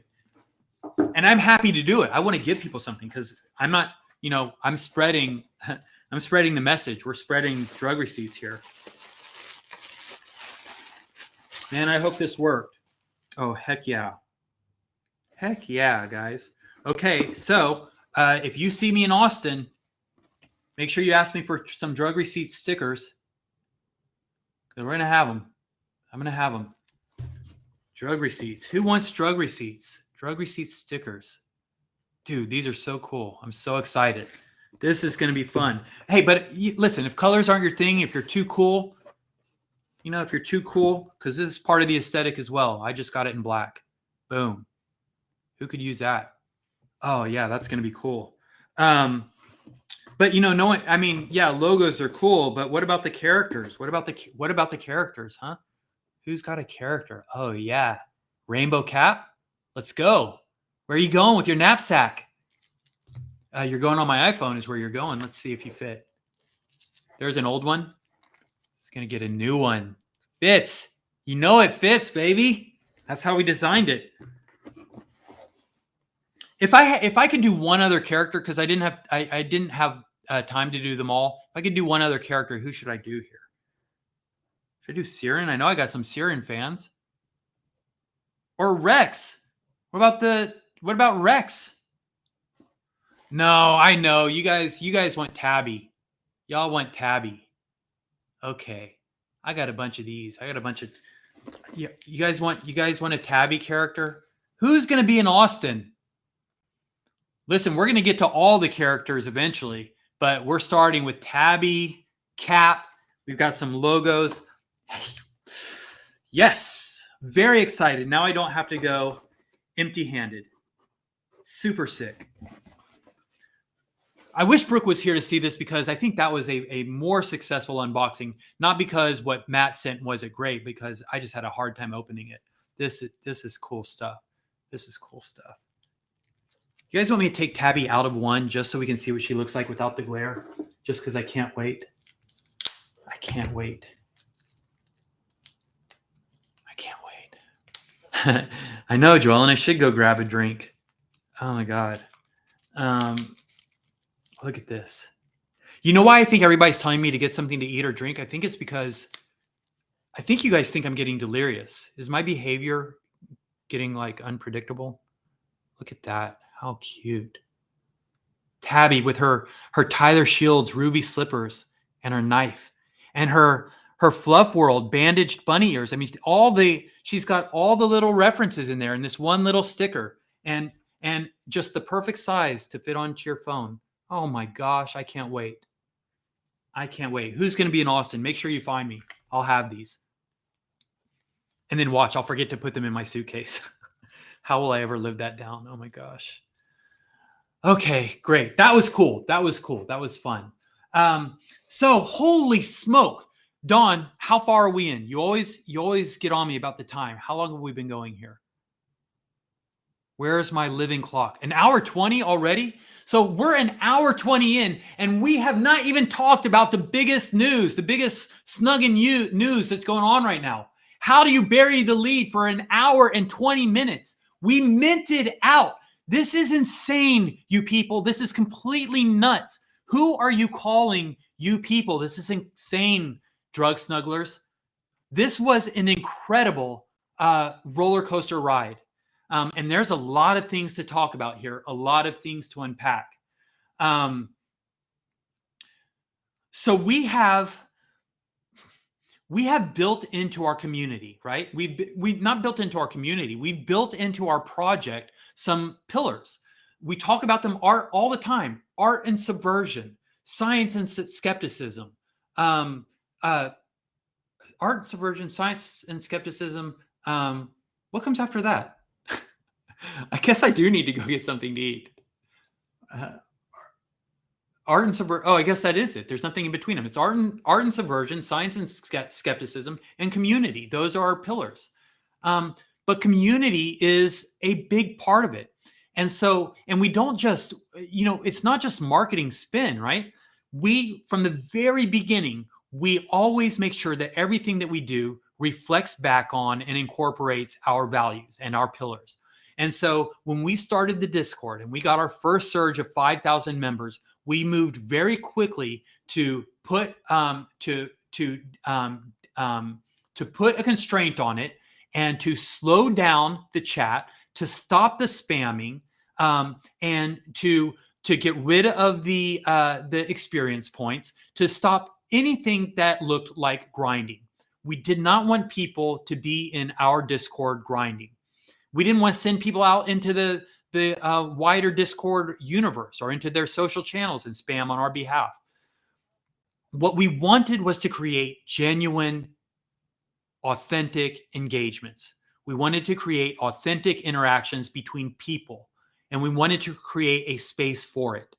And so from the very beginning, we have always put in measures that might not always be in the best interest of the brand if the way that you measure success is by dollars gained or by how quickly you can get money or how quickly you can convert to sales. What we want to build is a project that we are happy to be a part of.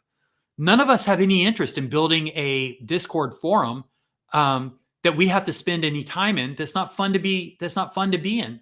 Poor Dawn and Jesse and Sean and all of our meds and all of our pharmacists and our stimulants. Imagine all the time that they spend in these channels if these were just the shittiest places to spend your day. If all it was just, the lowest form of conversation, just nonstop spamming. Wouldn't wish that on anyone. And if we don't want to do it, how could we ask anyone else to do it? Why would we inflict that on anyone else? So we are serious about building a space and building a brand and a project and a community that we all want to be a part of. So it's not just, nice, quality, genuine interactions, but it's also interactions kind of based around the ideals that we value and that we promote here, right? So reason, skepticism, of friendliness, right? Open conversations where we are nice to people. And so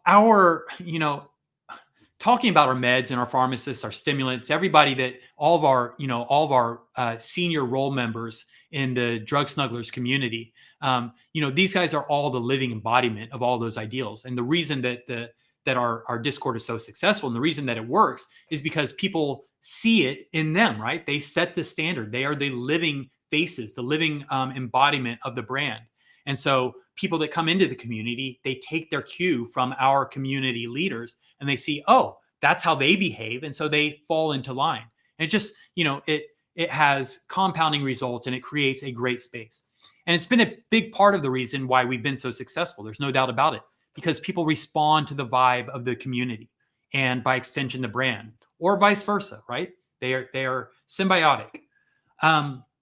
But so we constantly are tweaking these levers, putting these things into place, things which might be counterintuitive or might not always be in the best interest of, financial gain if you're measuring success that way.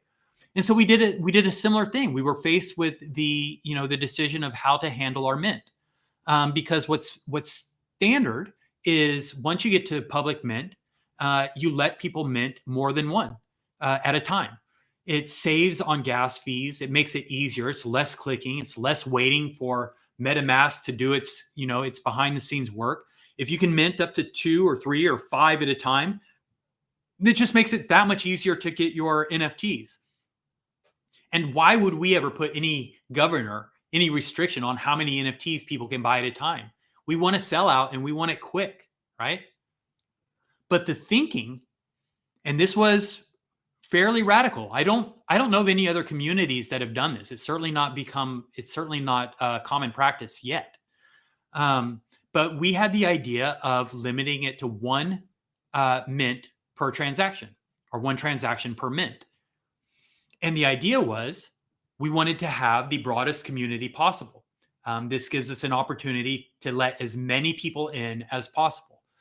You don't have people just buying up the collection really quickly and then it's gone in a flash. You slow down the entire process. You give people time to buy in, and they can only buy in one at a time. There's no limit on how many you can buy, just you can only buy one at a time. So it slows down the process. Well, it also keeps the gas fees low because it slows down the traffic and you don't have people competing against each other. And it also lowers the stress level because you don't feel like you're about to miss out. You don't feel like you're racing against the clock. You know that the next guy or the next 1,000 guys aren't just minting 5 at a time. It gives the mint process time to play out. But what it also means is you're slowing down your sale. You're slowing down the likelihood of having a mint out, a complete mint out. And believe me, after our whitelist, which only got to about 2,500, and we're going to talk a little bit more about that in a second, but our whitelist only got to about 2,500 by the time it was done. So there was 7,500 left for our open sale. That's a lot. Certainly based on the size of our whitelist, because we had a whitelist of like 10,000 people. So to only get through 2,500 after our whitelist, there definitely were some red flags. We were like, uh-oh. And then once the public sale happened, and it was good. It was all good by any conventional measure. But this is not a conventional project. We are part of Non-Fungible Labs. Brooke comes, he is one of the founding creators of Fluff World. They have a long string of unblemished successes, unblemished instant sellouts, Fluff World, Party Bears, ASM. I mean, you name it. Whatever they put out, it sells out. And although drug receipts exist outside of the ecosystem, the Fluff World ecosystem, we're still related to all those projects. We're still a part of Non-Fungible Labs. We still have characters with bunny ears and bandages and wearing fluff baseball caps. So, in some way, whatever the performance of this project still reflects back on those other projects, and certainly reflects back on Brooke. So you better believe he was sweating it out, right? Because his reputation is really on the line. We all have a lot on the line. I'm an artist. I have a delicate artist ego. And so, yeah, I take it a little personally if people don't respond to the art. It feels like an indictment on my work. It feels like a commentary on the quality of my work. But as much as I felt it, as much anxiety as I experienced, it's nothing compared to what Brooke must have been going through. Because my experience, my anxiety ends, at the borders of my own mind. He is carrying the responsibility of thousands of Fluff owners and Party Bear owners, and all of his 150 team members at Non-Fungible Labs. And you better believe they are all looking at Brooke like, we're watching you, Brooke. You brought this project in. You believe in it. Now you better deliver. And I'm not saying that anybody actually said that to him. I'm not saying that any of that pressure really exists, because all of these communities that we are associated with are great and welcoming communities. But we're talking about what's going on. We're talking about pressure. And so if I thought I felt pressure, you better believe that Brooke felt pressure.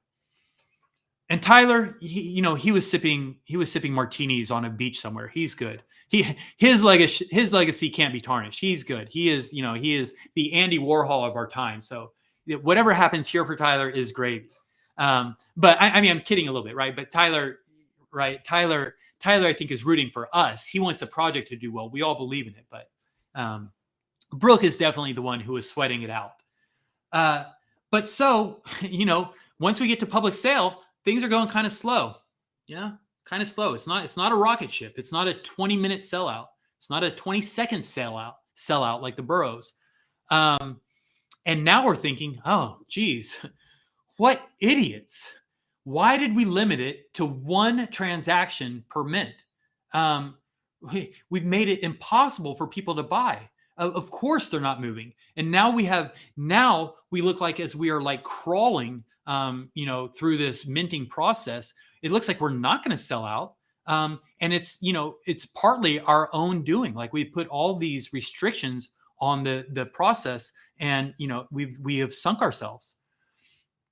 And we said as much because, in our 24-hour live marathon where we were doing the tour of the Discord Q&A and the Instagram Live and the Twitter Spaces, we are commenting on our own psychosis in real time.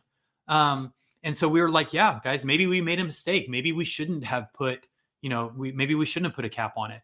And we were saying things like, God, yeah, probably if we had it to do all over again, we probably wouldn't have done that. Same thing with the whitelist. We had no restrictions on the whitelist. It's like if you want to be on the whitelist, we'll put you on the whitelist. Things got harder once the spots were gone, but in the beginning it was like, yeah, if you're in the Discord, if you're down for the project, we want your support. Thank you. You're on the whitelist. Well, we only sold 2,500 through the whitelist, so maybe there's something to be said for vetting your whitelist more thoroughly.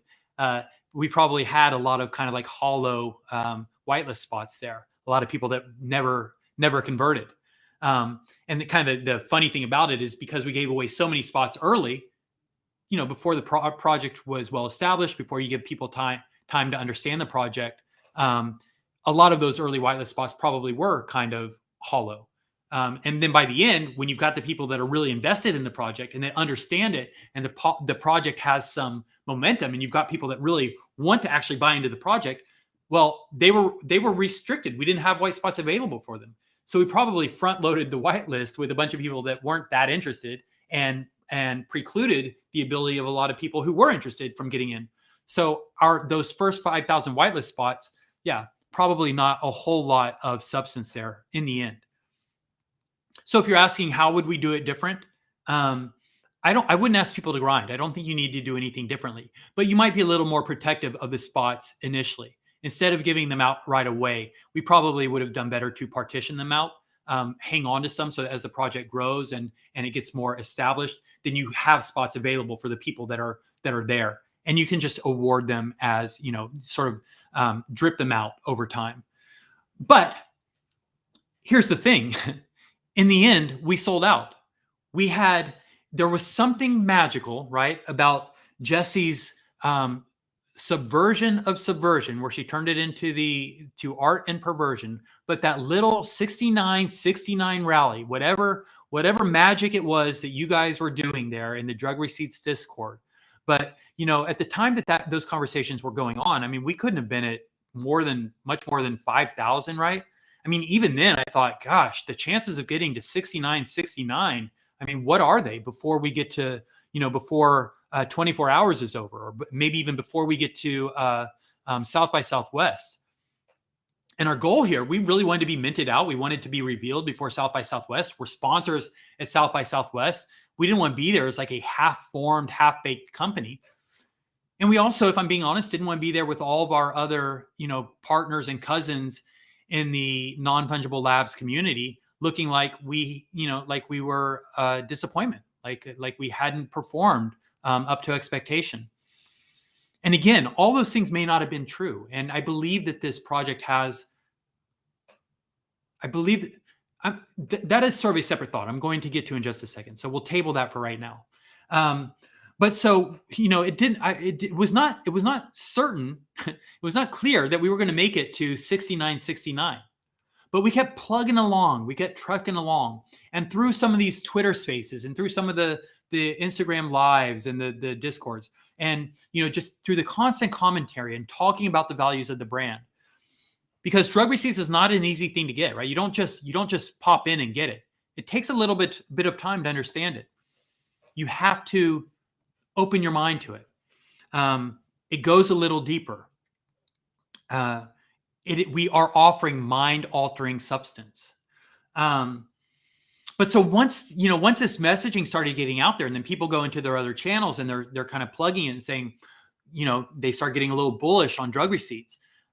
You start seeing people coming in, and then the numbers start going up. We're minting. We're getting closer and closer toward, we're trudging along toward 69.69, and then we hit it.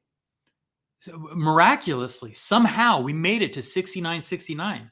But even then, we're still 3,000 away from being minted out. And at that point, we were getting perilously close to being at the end of the 24-hour period. Not that there was any hard deadline that we had to be minted out in 24 hours, but it was kind of the goal we'd set for ourselves. 12 hours for whitelist, 12 hours for the public mint. And I think we actually we definitely went past the 24 hours, but something happened after 69.69. Once we hit 7,000, it started taking off like a rocket ship. And I don't know what it was. I mean, there were several contributing factors that that we can speculate about. Once you start nearing the end of the collection, I think people start to get a little bit of FOMO. They want to make sure that they buy in. People that have maybe one or a couple already start thinking, hey, now would be a good time to pick up another one. And also, I know that some alpha got out into some channels right there near the end where some new communities came in. But, I talk about a slow and, a casual minting process. That was true up until about 7,000. There are stories of people who thought that they'd get in around, 7,200, 7,500, and they, minted their first one. And then it's only one mint per transaction. So they go to mint their second one. And by the time they got to their second transaction, it was sold out. I mean, it was a rocket ship as we went through the last 2,000 to 3,000. I mean, it sold out very quickly. In fact, our last 2,000 to 3,000 is probably a lot closer to what the other non-fungible labs mints look like. Not that it's a competition and not that we are comparing ourselves to them, but just to give some perspective. I mean, the last 2,000 to 3,000 really just were a rocket ship. And then at the end, what vindication, right? Vindication for the brand, for the project, for all the hard work that every single drug smuggler put in, that our community leaders, the meds, the pharmacists, the stimulants. I mean, everyone in our community. And it's, a lot of times it sounds like I'm giving like an acceptance speech, right? Like I'm just thanking everybody on the list, but I'm not thanking them just to say, hey, we accomplished something and here's everybody who was a part of it. It's because the kind of work that they put in, it's a vindication of the kind of work that we all put in. Taking extra time to show that we care, the extra time in the illustrations to make sure that we get them right and that they look good, and that each one of the 10,000 NFTs that you are going to mint looks like an individually handcrafted work of art, not like a one of 10,000, switch the attribute collection. Each one of you are going to be stoked on what you get. But taking the time to get feedback on the collection and know what you guys think about it. Each one of our meds and our pharmacists and our stimulants, taking time to speak to new members in our forums and in our channels, to answer their questions, to welcome them to the community. But just this commitment to a quality of community building. And that even though it looked like all the stuff that we'd done might have not been the right recipe for a quick sellout, we got a sellout nonetheless. And what it says is that it's possible to build the kind of brand that you want to have, the kind of brand that you want to be. It's possible to build a brand around the ideals, just good old-fashioned ideals like be nice, be reasonable, and make good shit, make good stuff. Sorry, Mom. And that it's possible to mint out even if you do everything the right way. And part of what's baked into that, and this is kind of what I wanted to talk about, but if we had minted out right away, like another non-fungible apps project, I know that I would have felt like I expected it, right? And I would have felt like I deserved it, right? Like this project was always destined to be a sellout. I try to never say that leading up to it. I have to hold out the possibility that that it won't be a sellout, that it won't be an instant success, and that we've got to be prepared for kind of the long haul. But in moments of weakness, I would accept, or I would allow myself to believe that I thought it was going to sell out. I thought that we were onto something. I thought that we had something. And I don't normally do that. I'm not the kind of person that counts their chickens before they hatch, right? I don't get excited about a trip until I'm on the airplane. In the meantime, there's plenty of work to be done. I'll get excited when it is justified, after the accomplishment has been demonstrated.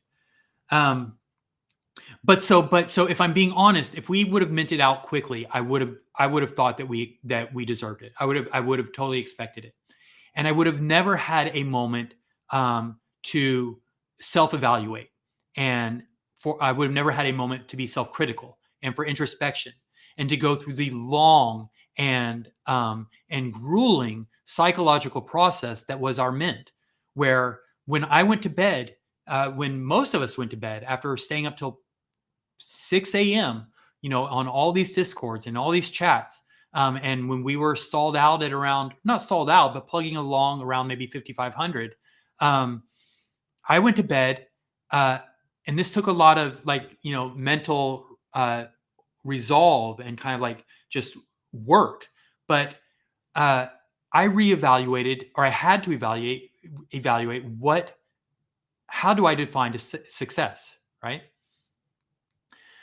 Because during the mint, it feels like success is how quickly you're selling, right? How quickly people are putting money down to say that they believe in your project, where you're asking people to actually put their money where their mouth is.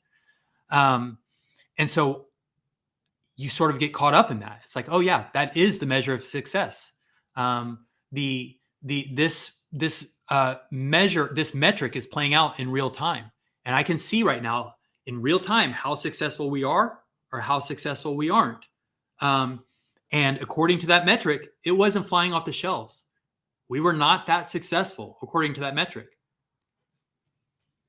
But what I had to remind myself, what I had the opportunity to remind myself, was that every day, every moment of every day before the mint, I was happy. Not just happy, but elated and beside myself, because I was part of something so snugging cool. Because every day I get to work with and be around and be in a community surrounded by people that are not just that are awesome, but that also are on board, that get it, that are aligned around, the same ideals, the same values of art and subversion and science and skepticism and community. And every day it felt so cool. It feels so cool to be building something.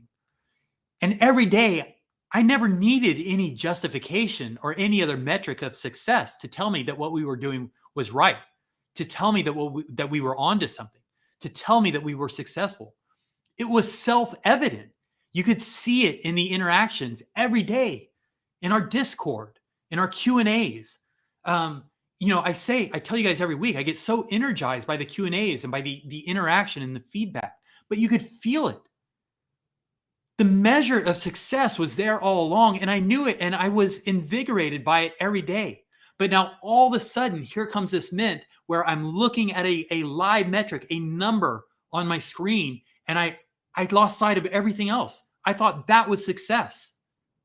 And it wasn't. And it never has been for this project. Even if we did not mint out, Even if 24 hours later we were only at 5,000, none of the things that were true about the project that didn't change any of the things that were true about the project. All the ingredients were still in place. We still have Brooke, Tyler, me. We still have our drug snugglers. We still have the art. The fact is, we have a project that is a slower burn. You don't want to be the hype project that sells out in 20 seconds and then everybody's flipping it. You want people that are here to hold on to it. You want people that are here to grow with the project. Our value, guys, is down the road. And our value is not just in how much we can sell these for one day. Our value is in what we grow and build along the way. And I would not have had the opportunity to reflect on all of that if it were not for that long, drawn out, and terrifying mint process. So when I went to bed at night at 6 a.m., when I went to bed early in the morning and we were stalled out or we were just plugging along around 5,000, I was at peace with where we were at, and I was at peace with where we were headed. Still disappointed. My ego still bruised a little bit, but I was at peace. And I knew how the messaging would sound, right? When we had this call. But I woke up the next day. It was a new day. And a new day made a world of difference. I didn't even look at my computer. Actually, the first thing I did was I checked OpenSea and I saw we were up to maybe the late 6,000s. I thought, okay, still moving along. Sounds about right for where I expected to be. But I went for a run because I've been chained here to my desk, to my computer for the last week, nonstop. I'm still chained here now. I went for a run. I made some oatmeal and I ate some oatmeal. And then I came and I sat down at my computer. 6,500 or something we were at. And so I'm starting to make my post. I'm going to put something on Discord. I'm talking to, hey guys, here we go. We're minting. We're on the minting trail, whatever. And next thing I know, boom, excitement, activity, just a whirlwind of activity. And then now I'm racing to try and get a post of what's going on, and guys are like, everybody's like, are you seeing this? Oh my God, we're gonna sell out. We're gonna mint out. It's happening. And then as next thing I know, it's like we're at 7,200. And then the second I'm reading 7,200, someone's already posted it's gone, 10K sold out. And I'm like, surely they're talking about something else. Surely this is they're misrepresenting something that can't be happening. I was already convinced sellout, mint out was not an option. But then out of nowhere, this snuggin miracle, our drug receipts 11th hour miracle, we sold out. We were minted out. We are an official 10K minted out collection. Despite the crypto pessimism, despite the global conflict, despite the conflict in Ukraine, despite Biden's warning signals, despite the fact that everybody put a clown emoji and said, you guys are the biggest clowns for releasing a 10K collection right now. You can't do it. You have 8,000 people in your Discord. You're releasing a 10K collection. Do you understand basic arithmetic? Do you understand that does not add up? Who do you think you're selling to? You can't do it. We're idiots. And you know what happened, snugglers? We sold the F out. So take that, world. That's what we're doing here. This is drug receipts. That's the power of community. That's you guys. We did it. And that's what we're doing. We haven't done anything yet. That is the beginning, but it is vindication. It is a validation of the values that we are espousing here. We are going to effing make it. We are going to snug and make it. This is the one. So, wow, thank you to all of you. It took us an hour and 20 minutes to get to the lead, to get to this story of our mint out, because what a story it was. I haven't even mentioned that Discord went down 20 minutes into our mint. I haven't even mentioned that the night before, MailChimp banned us from their servers because we have drugs in our title. We couldn't get our newsletters out. We couldn't communicate in real time via Discord. I mean, just on top of all the global, environmental circumstances, that stuff was happening. And we did it. We made it. And we made it. How incredible is that? We're a brand. We're building something. If you guys think I'm getting a little emotional right there, I almost did. I mean, I really feel it. I try very hard to keep it down. I'm not an overly affectionate person by nature, but I am passionate. And the things that I believe in deeply because I think that there's value in them. And so I'm so grateful for all of you. I'm so grateful for everyone that's along for the ride. Guys, we are not just handles and, bootlegged PFPs in a Discord server anymore. We are people who have invested in an idea. We are in this together.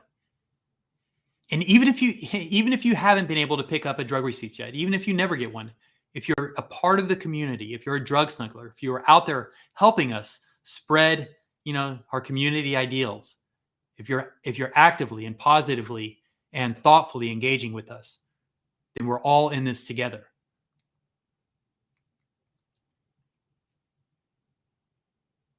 Yeah. How do you follow that? It became a joke because in the Discord and Twitter Spaces and all these other places where, we have these kinds of interactions, but usually they're interactive, right? So I'm talking to a group and I can see your feedback, either your voices in Twitter Spaces and we can talk, or I can see your chat in the Discord. But here I'm all alone, right? I'm not really seeing reactions. Actually, I can see some chat here on the side. Thank you guys. But after a rousing presentation like that, you expect people to stand up and say, all right, man. But here it's just kind of, you're alone. But I know you guys feel it. And I appreciate you guys so much. It's so funny. Every time, when I talk about my experience, it's fine. But my biggest moments of weakness where I can feel my facade breaking, it's every time I talk about you. Whenever I say I appreciate you guys so much is when I feel most vulnerable. It's like when I can feel my voice trembling. I can feel my eyes welling up. It's just, it's so different because as an artist, you do things for yourself mostly, right? You're doing things to be presented to an audience. But this is such a different model because you don't do it alone. Community is built into the model. So you do it together. And so it's really meaningful. It means something to be here with you guys and to share it with you. Yeah. Wow. It's really powerful, honestly. So what I'm saying is I'm really grateful for you guys, and it really means a lot to me. The project means a lot to me, and the project is ours, right? So how about I take some questions? Since I'm talking about you guys, why don't we take some questions? Man.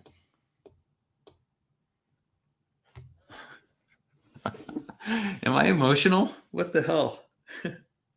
So ridiculous. It's embarrassing, but it's nice, right? Wait, Brooks in our Discord? Is he coming on? Where? That means he's in Texas, guys. That means Brooke and I are in the same state. Wow. Oh yeah, Dawn. Sorry, I've not been paying attention to the chat. Do we have a question? Yeah, Joanne, go ahead and send Brooke a link just in case, and send Tyler one also just in case. I forgot. In case either of them are available. Absolutely. Probably would have been nice to have had them here sooner. But yeah, if you can send a link to Tyler and Brooke. Yeah, Dia, thank you. I mean, Dia's, she's our skeptic moderator. When I talk about community, there's so many of you, Jamie, Mr. LB, all you guys, Easy and Electric Dick. Yes, we have a community leader, and his name is Electric Dick. Get over it. One of the biggest questions in Discord, if there will be a time for the reveal, yes. Oh, so this is alpha. Huh. I'm going to pull a Brooke since he's not officially on yet, but because this is actually not verified. But in my last conversation with the developers, when they asked exactly that question, what time on Friday will that mint be? I mean, will the reveal be? And my understanding, I think what we said is noon, 12 o'clock p.m. Central Standard Time here in Texas. You guys can do the math, but that's 12 o'clock Central Time, Texas on Friday is, I think, what we're targeting for the reveal. That could change. Make sure you're following our social channels at Drug Receipts on Twitter, at Drug Receipts on Instagram. Follow us on Facebook. You're not going to learn anything on Facebook, so it's not that urgent. But make sure you're following Twitter. Make sure you're following Instagram. Make sure you're in the Discord, because if that time changes, that's the way that you will find out. But for right now, I think what we're working with is 12 noon on Friday. Which reminds me, I also still have some reveals, some sneak peeks that I'm going to show you guys. Okay, so that, and then remember, so that's Friday is the reveal, but then the one of ones will be revealed 48 hours after that on Sunday, and maybe that will also be noon. I don't know. That will have to be determined, but I'm guessing we'll probably stick with that structure. So if the first one's at noon, I guess the second one will be at noon also, just 48 hours later. And remember, so if you still have an unrevealed,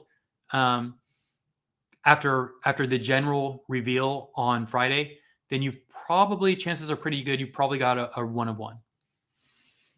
It's not a guarantee, so don't come to me if it doesn't work out. I don't run the development team, but there's a good chance. And I don't want the first time I mentioned the development team to sound like it's disparaging. They have been flipping epic heroes. I mean, none of this happens without them. Everything that we're doing, like I talk a lot about creating the art because I'm an artist, but y'all don't see any of it without the development team, and all the work that we're putting on the blacklist, that's with them hand in hand. I mean, I talk about being tied to the computer. Well, on the other side of the computer is them nonstop. So much love for our development team. I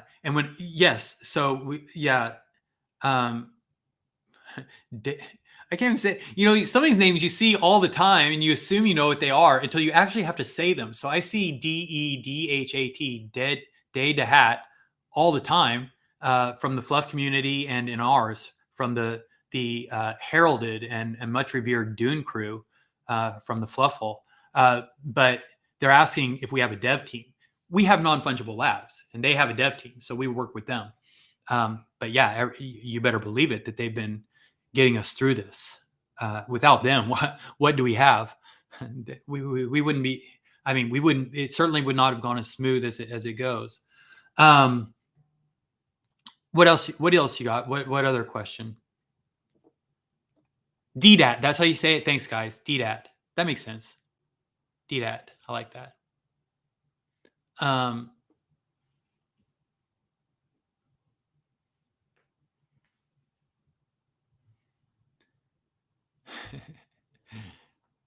Oh, is the More War one of ones?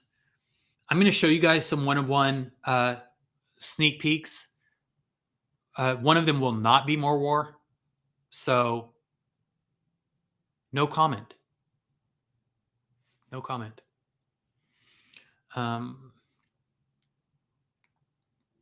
How can we totally integrate drug receipts into the Fluff ecosystem, not just in NFL Labs? I think there's a way to do it. Yeah, so Aaron has made some kind of titillating post about this. Brooke has talked about it. We all talk about it. We are part of the non-fungible labs universe. We're under their umbrella. So even though we are not explicitly part of the Fluff ecosystem, there is no direct correlation to the project. It's not like the seekers who are going to facilitate communication or the party bearers who are going to create music and parties. It's clear with all the projects within the Fluff ecosystem, like kind of what their role is, where they fit in.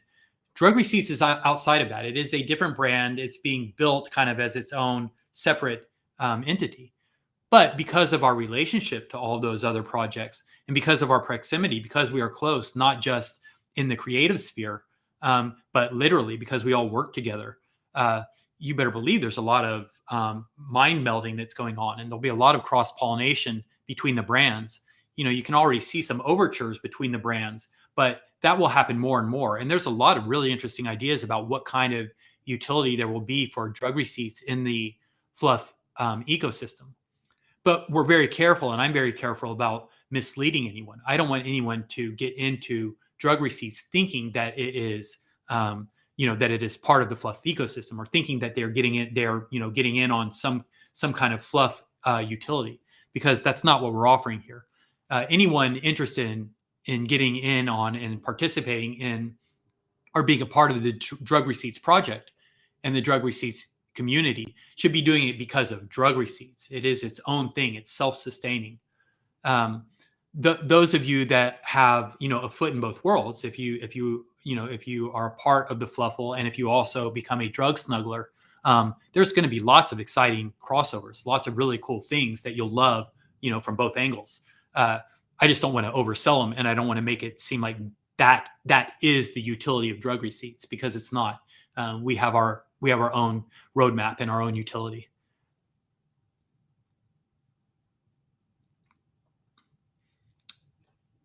Okay, and so now I'll talk out of the other side of my mouth and just speak a little more specifically about what kinds of exciting things can happen. But I'm an artist. I do 2D art, but that non-fungible team, what they specialize in, right, with the metaverse utility, the 3D rigged animated characters, you better believe, right, that all those conversations are happening, and that kind of stuff is in the future for drug receipts, just because there's no way to avoid it, right? It's that is the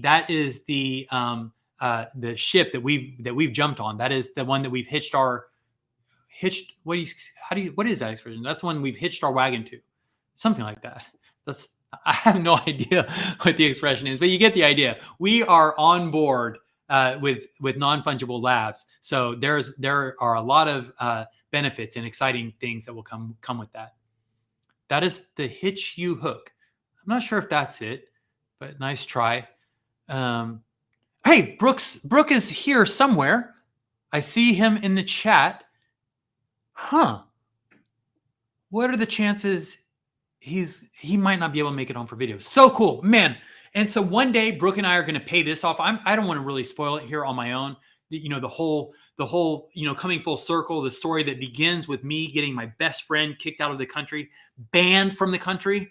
And then now the first time he comes back is for this project. It started with us in business together and me getting him kicked out of the country. And now it's going to end, or it's now where we are now is we're back in business together and he's back in the country. So holy smoke, you talk about a symmetrical, circular story. And that's insane. He's here in Texas. I'm in Texas. We're going to be in South by Southwest next week. Who wants to see some really rare one-of-ones? Let's do it. Okay, so Joellen, stand by. Here we go. Let's do some ultra rares. Okay, the idea, I'll set it up a little bit. The idea is we've got 12 one-of-ones. Here's how that works. We have 4 characters. Say it with me. Cap, Tabby, Rex, Siren. 4 characters. We have 3 unique categories of special one-of-one traits. For instance, we've revealed before that we have a red devil. So each of the 4 characters gets the red devil treatment. So that's 4 one-of-ones right there. We've got 2 other categories. So it's 4 times 3, 4 characters times 3 categories. That's how you get your 12 one-of-ones. So let's talk about these categories. So I think the first one that we will look at here, Joellen, is the red devil. We've shown it before. You're going to see it here on a different background. Because I've got it so that each character category will have its own background, so that all the red devils, it will be each of the characters, but they will all be on the same color background, with the idea that when you have a collection, that they will look like a set. They're all going to be devils. They're all going to be on the same background. And these traits are one of ones. So the fully redded out body treatment, the red arms, the red legs, the red tail, those are traits that you only will show up in the one of ones. These otherwise, you can get those feet on any other character. You can get the heavy metal horns, hands, but you won't get them in red. They only exist in red for these one of ones, for the Red Devils. And each of the 4 characters is going to have a Red Devil version. That is a one of one. If you don't get yours revealed on Friday, there is a chance, possibly a 1 in 12 chance, that you will have this very special NFT right here, this very special Drug Receipts NFT. And I just love it. I just think it's so cool. And the devil tail and the horns actually are in the collection, but not the red tail and not the red horns. So those are it's all unique traits for our one of ones. And I'm not going to show you each character in each of these. We are leaving some surprises. But to the question of will more war be in the one of ones? So even though these guys are all getting kind of the Red Devil treatment, it's still possible that within the range of 4 that will make this set, that they can be doing different things. So, so there's your Red Devil. Now, another one of the categories, that's one category, right? We're going to have 4 Red Devils. So that's 4. So let's talk about the next 4. We showed you, this was revealed in our previous podcast when we had Tyler Shields on, but the next one is based on his work of art. And Joellen, you can go ahead and bring it up. This is Tabby, and look at Tabby here, decked out in her full Catwoman leathers. That is based on an iconic photo of Tyler's, right? The Catwoman mask, the red lipstick, the cigarette. And if you haven't heard the story yet, the backstory about all this, then I encourage you check out our last episode of Stop Questioning Everything when Tyler was a guest, and we go into detail about this and about a lot of the other traits that are in the Drug Receipts collection that are based on Tyler Shields' work. So you'll see the photographs that explain why we've got the ruby red slippers. They explain the bloody sock, and they explain the Catwoman mask. And you can see the actual photos that inspire it. And it's so cool when you see them right next to each other. It really helps to illustrate the idea here and the inspiration. So this is a one of one. But how do you turn this into a set? Because Tabby is the only one that gets the Catwoman mask, and we're not putting the other characters in the Cat mask, and they can't get and so they're also not going to get leathered out in the Catwoman suits. So what does the rest of this collection look like? And the answer is, and this is something that we haven't revealed anywhere. This is the first true, pure, unrevealed alpha that we've got as far as art goes in this one. But I'm going to show you guys for the first time what the second collection of our one of ones are going to look like. And they are all black murdered out. So let's show them what an all black murdered out character looks like. And I got a question before is, will there be any rollerblading one of ones? Well, this is a rollerblading one of one. So there absolutely is going to be some rollerblading one of ones. This is Cap, murdered out, eviled out. He's got the horns. He's got the corpse paint. So yes, so there is going to be a black murdered out collection. Tabby's entry will be the Catwoman, but the other 3 are going to be murdered out, just like Cap here in all black. And I'm just and the fact that it's also rollerblading. I mean, I'm just super pumped about this one because I just I'm super pumped about all of them. I guess it's because the murdered out ones are the last ones I revealed. They're also the last ones I worked on, so they're the freshest on my mind.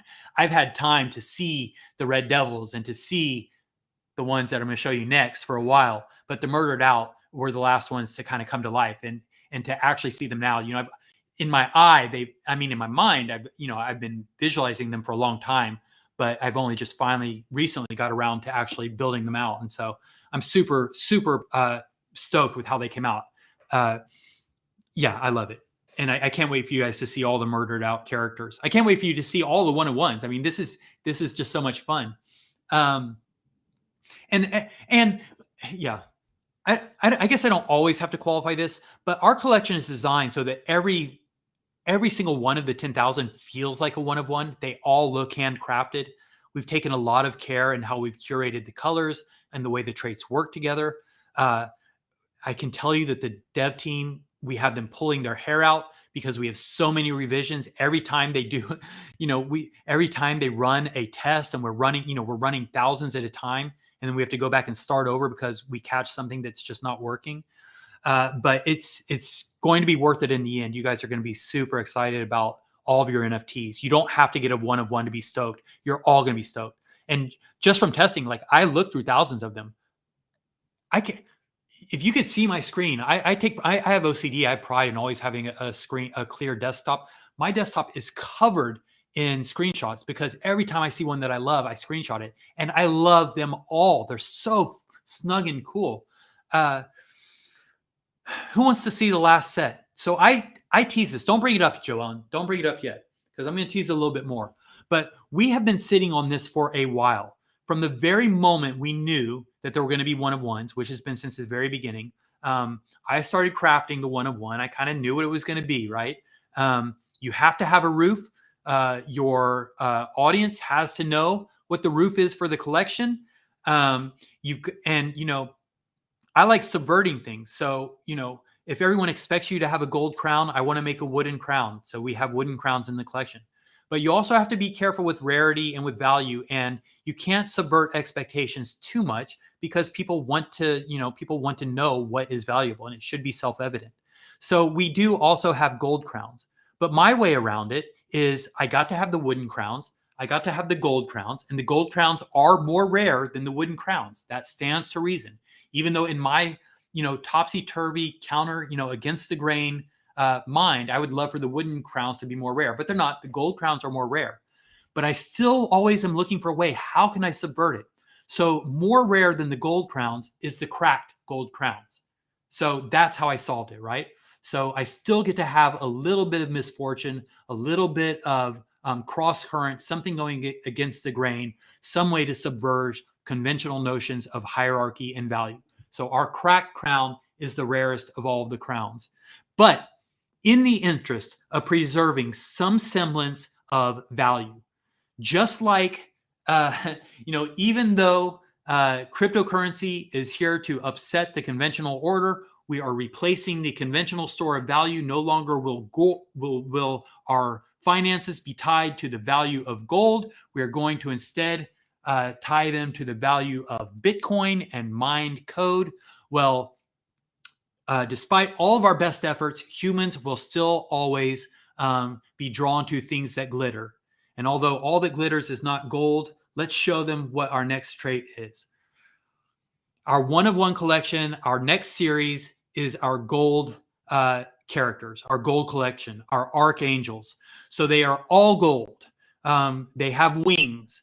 Here, Cap has a cracked crown. So even at the height of value, even at our peak presentation, it still has to preserve our drug receipts values, right? So even though Cap is an angel here, an archangel, he's got the knife, the golden knife. He's got the cracked crown, and a lot of these references, right, come from our very earliest days when Brooke and I were working together at Senate.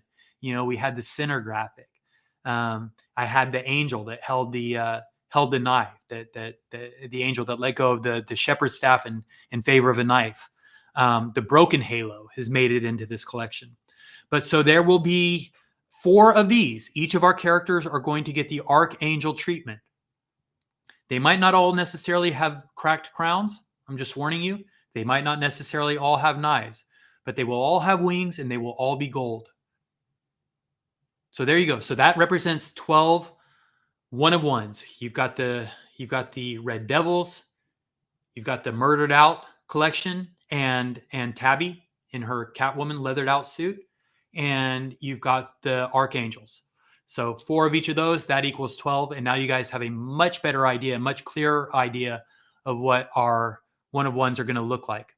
So now we all know what we're looking forward to. Now we all have a a much clearer vision of what this entire collection is going to look like, and what we're all looking forward to in the coming days and in the coming hours. I'll tell you another thing that we've done that's kind of like special about the way that we build things here, and about doing things that are kind of different or counterintuitive in terms of building hype for a brand. But we've sat on that gold character right here until the very last moment. We are revealing tomorrow. And we've not been pumping things out there to, not artificially, but to get you overhyped. And one of the reasons is because I feel so strongly about the quality of the art and of all of the entire collection that I didn't want to feel like I had to show you something really special and rare to get you hyped up. And it's worked. And the idea has been validated. We get excited about seeing the leaks, regardless of the rarity. It's just because of how snug and cool they are, and the combinations and the way that they work with the characters. But we are also very excited about our one-of-ones and happy to be able to share that with you. And we cannot wait to see what all of you get. And me too, because I minted out a few as well. I can't wait to see what I get. We've said it several times. If any of us that are on the payroll for non-fungible labs or for drug receipts, if any of us get a one-of-one, we can't keep it. We'll put it up for auction or something. We will raise money and donate it all to a charity. And then you guys can pick it back up on the market. But even though it is all completely random, and we can't distribute them to ourselves, even to avoid the appearance of impropriety. No one will be keeping a one-of-one if any of us should happen to get them. Wow, guys, I am exhausted. I emotionally drained. The last 48 hours have been completely emotionally taxing. This Q&A, as you could see, and I was not expected for that. I was not ready for that. I was not expecting it. Has been particularly emotionally draining. I've not eaten. I've not had anything to drink. Tyler's not here. Brooke's not here. I really have just been going on and on for, what are we at now, Dawn? 2 hours? I don't know. I feel like the marathon's still going. But it's all because it's all good news. And it's all because this is just a magical, magical time that we are all sharing together. So I have no complaints. And as hard as I've ever worked on drug receipts for this project over the last 7 months, and it's been harder than I've ever worked in my life, as much sleep as we've sacrificed, and the things that I'm saying, you can multiply this by everybody else on the team. Dawn, Jesse, Brooke, our moderators. We didn't sleep. I know that Jamie and Mr. LB, they weren't sleeping. EZ was in the forums the whole time. Electric Dick was there. We are all putting in for this project. And as hard as we work and as much time as I put into it, I never complain, and I'm never unhappy. I'm just so in. I'm just so in on this, and I feel so grateful that we get to do it. And I'm so grateful for all of you. So I'm done. We're not going to take any more questions. We did a little bit of questions. Guys, the rest of the questions we'll do on the Discord. I might pop into the Discord for a little bit after this, just to, ride the buzz a little further, see what we have to talk about. We're not doing skeptic talk right now. I'm drained. Dia is in here. Dia, and yes, I saw your DMs. We're going to hook up in Austin. I'm excited about that. Sorry, I've just been completely taxed, but I'll get back to you. Guys, I snug and love you. I love you all. We did it. We minted out. We're a real project. This is it. We are funded. As Brooke says, we have the war chest. All the things that are on our roadmap, they're not just in our sights. They are in our ability to execute. It's all systems go. It's full speed ahead.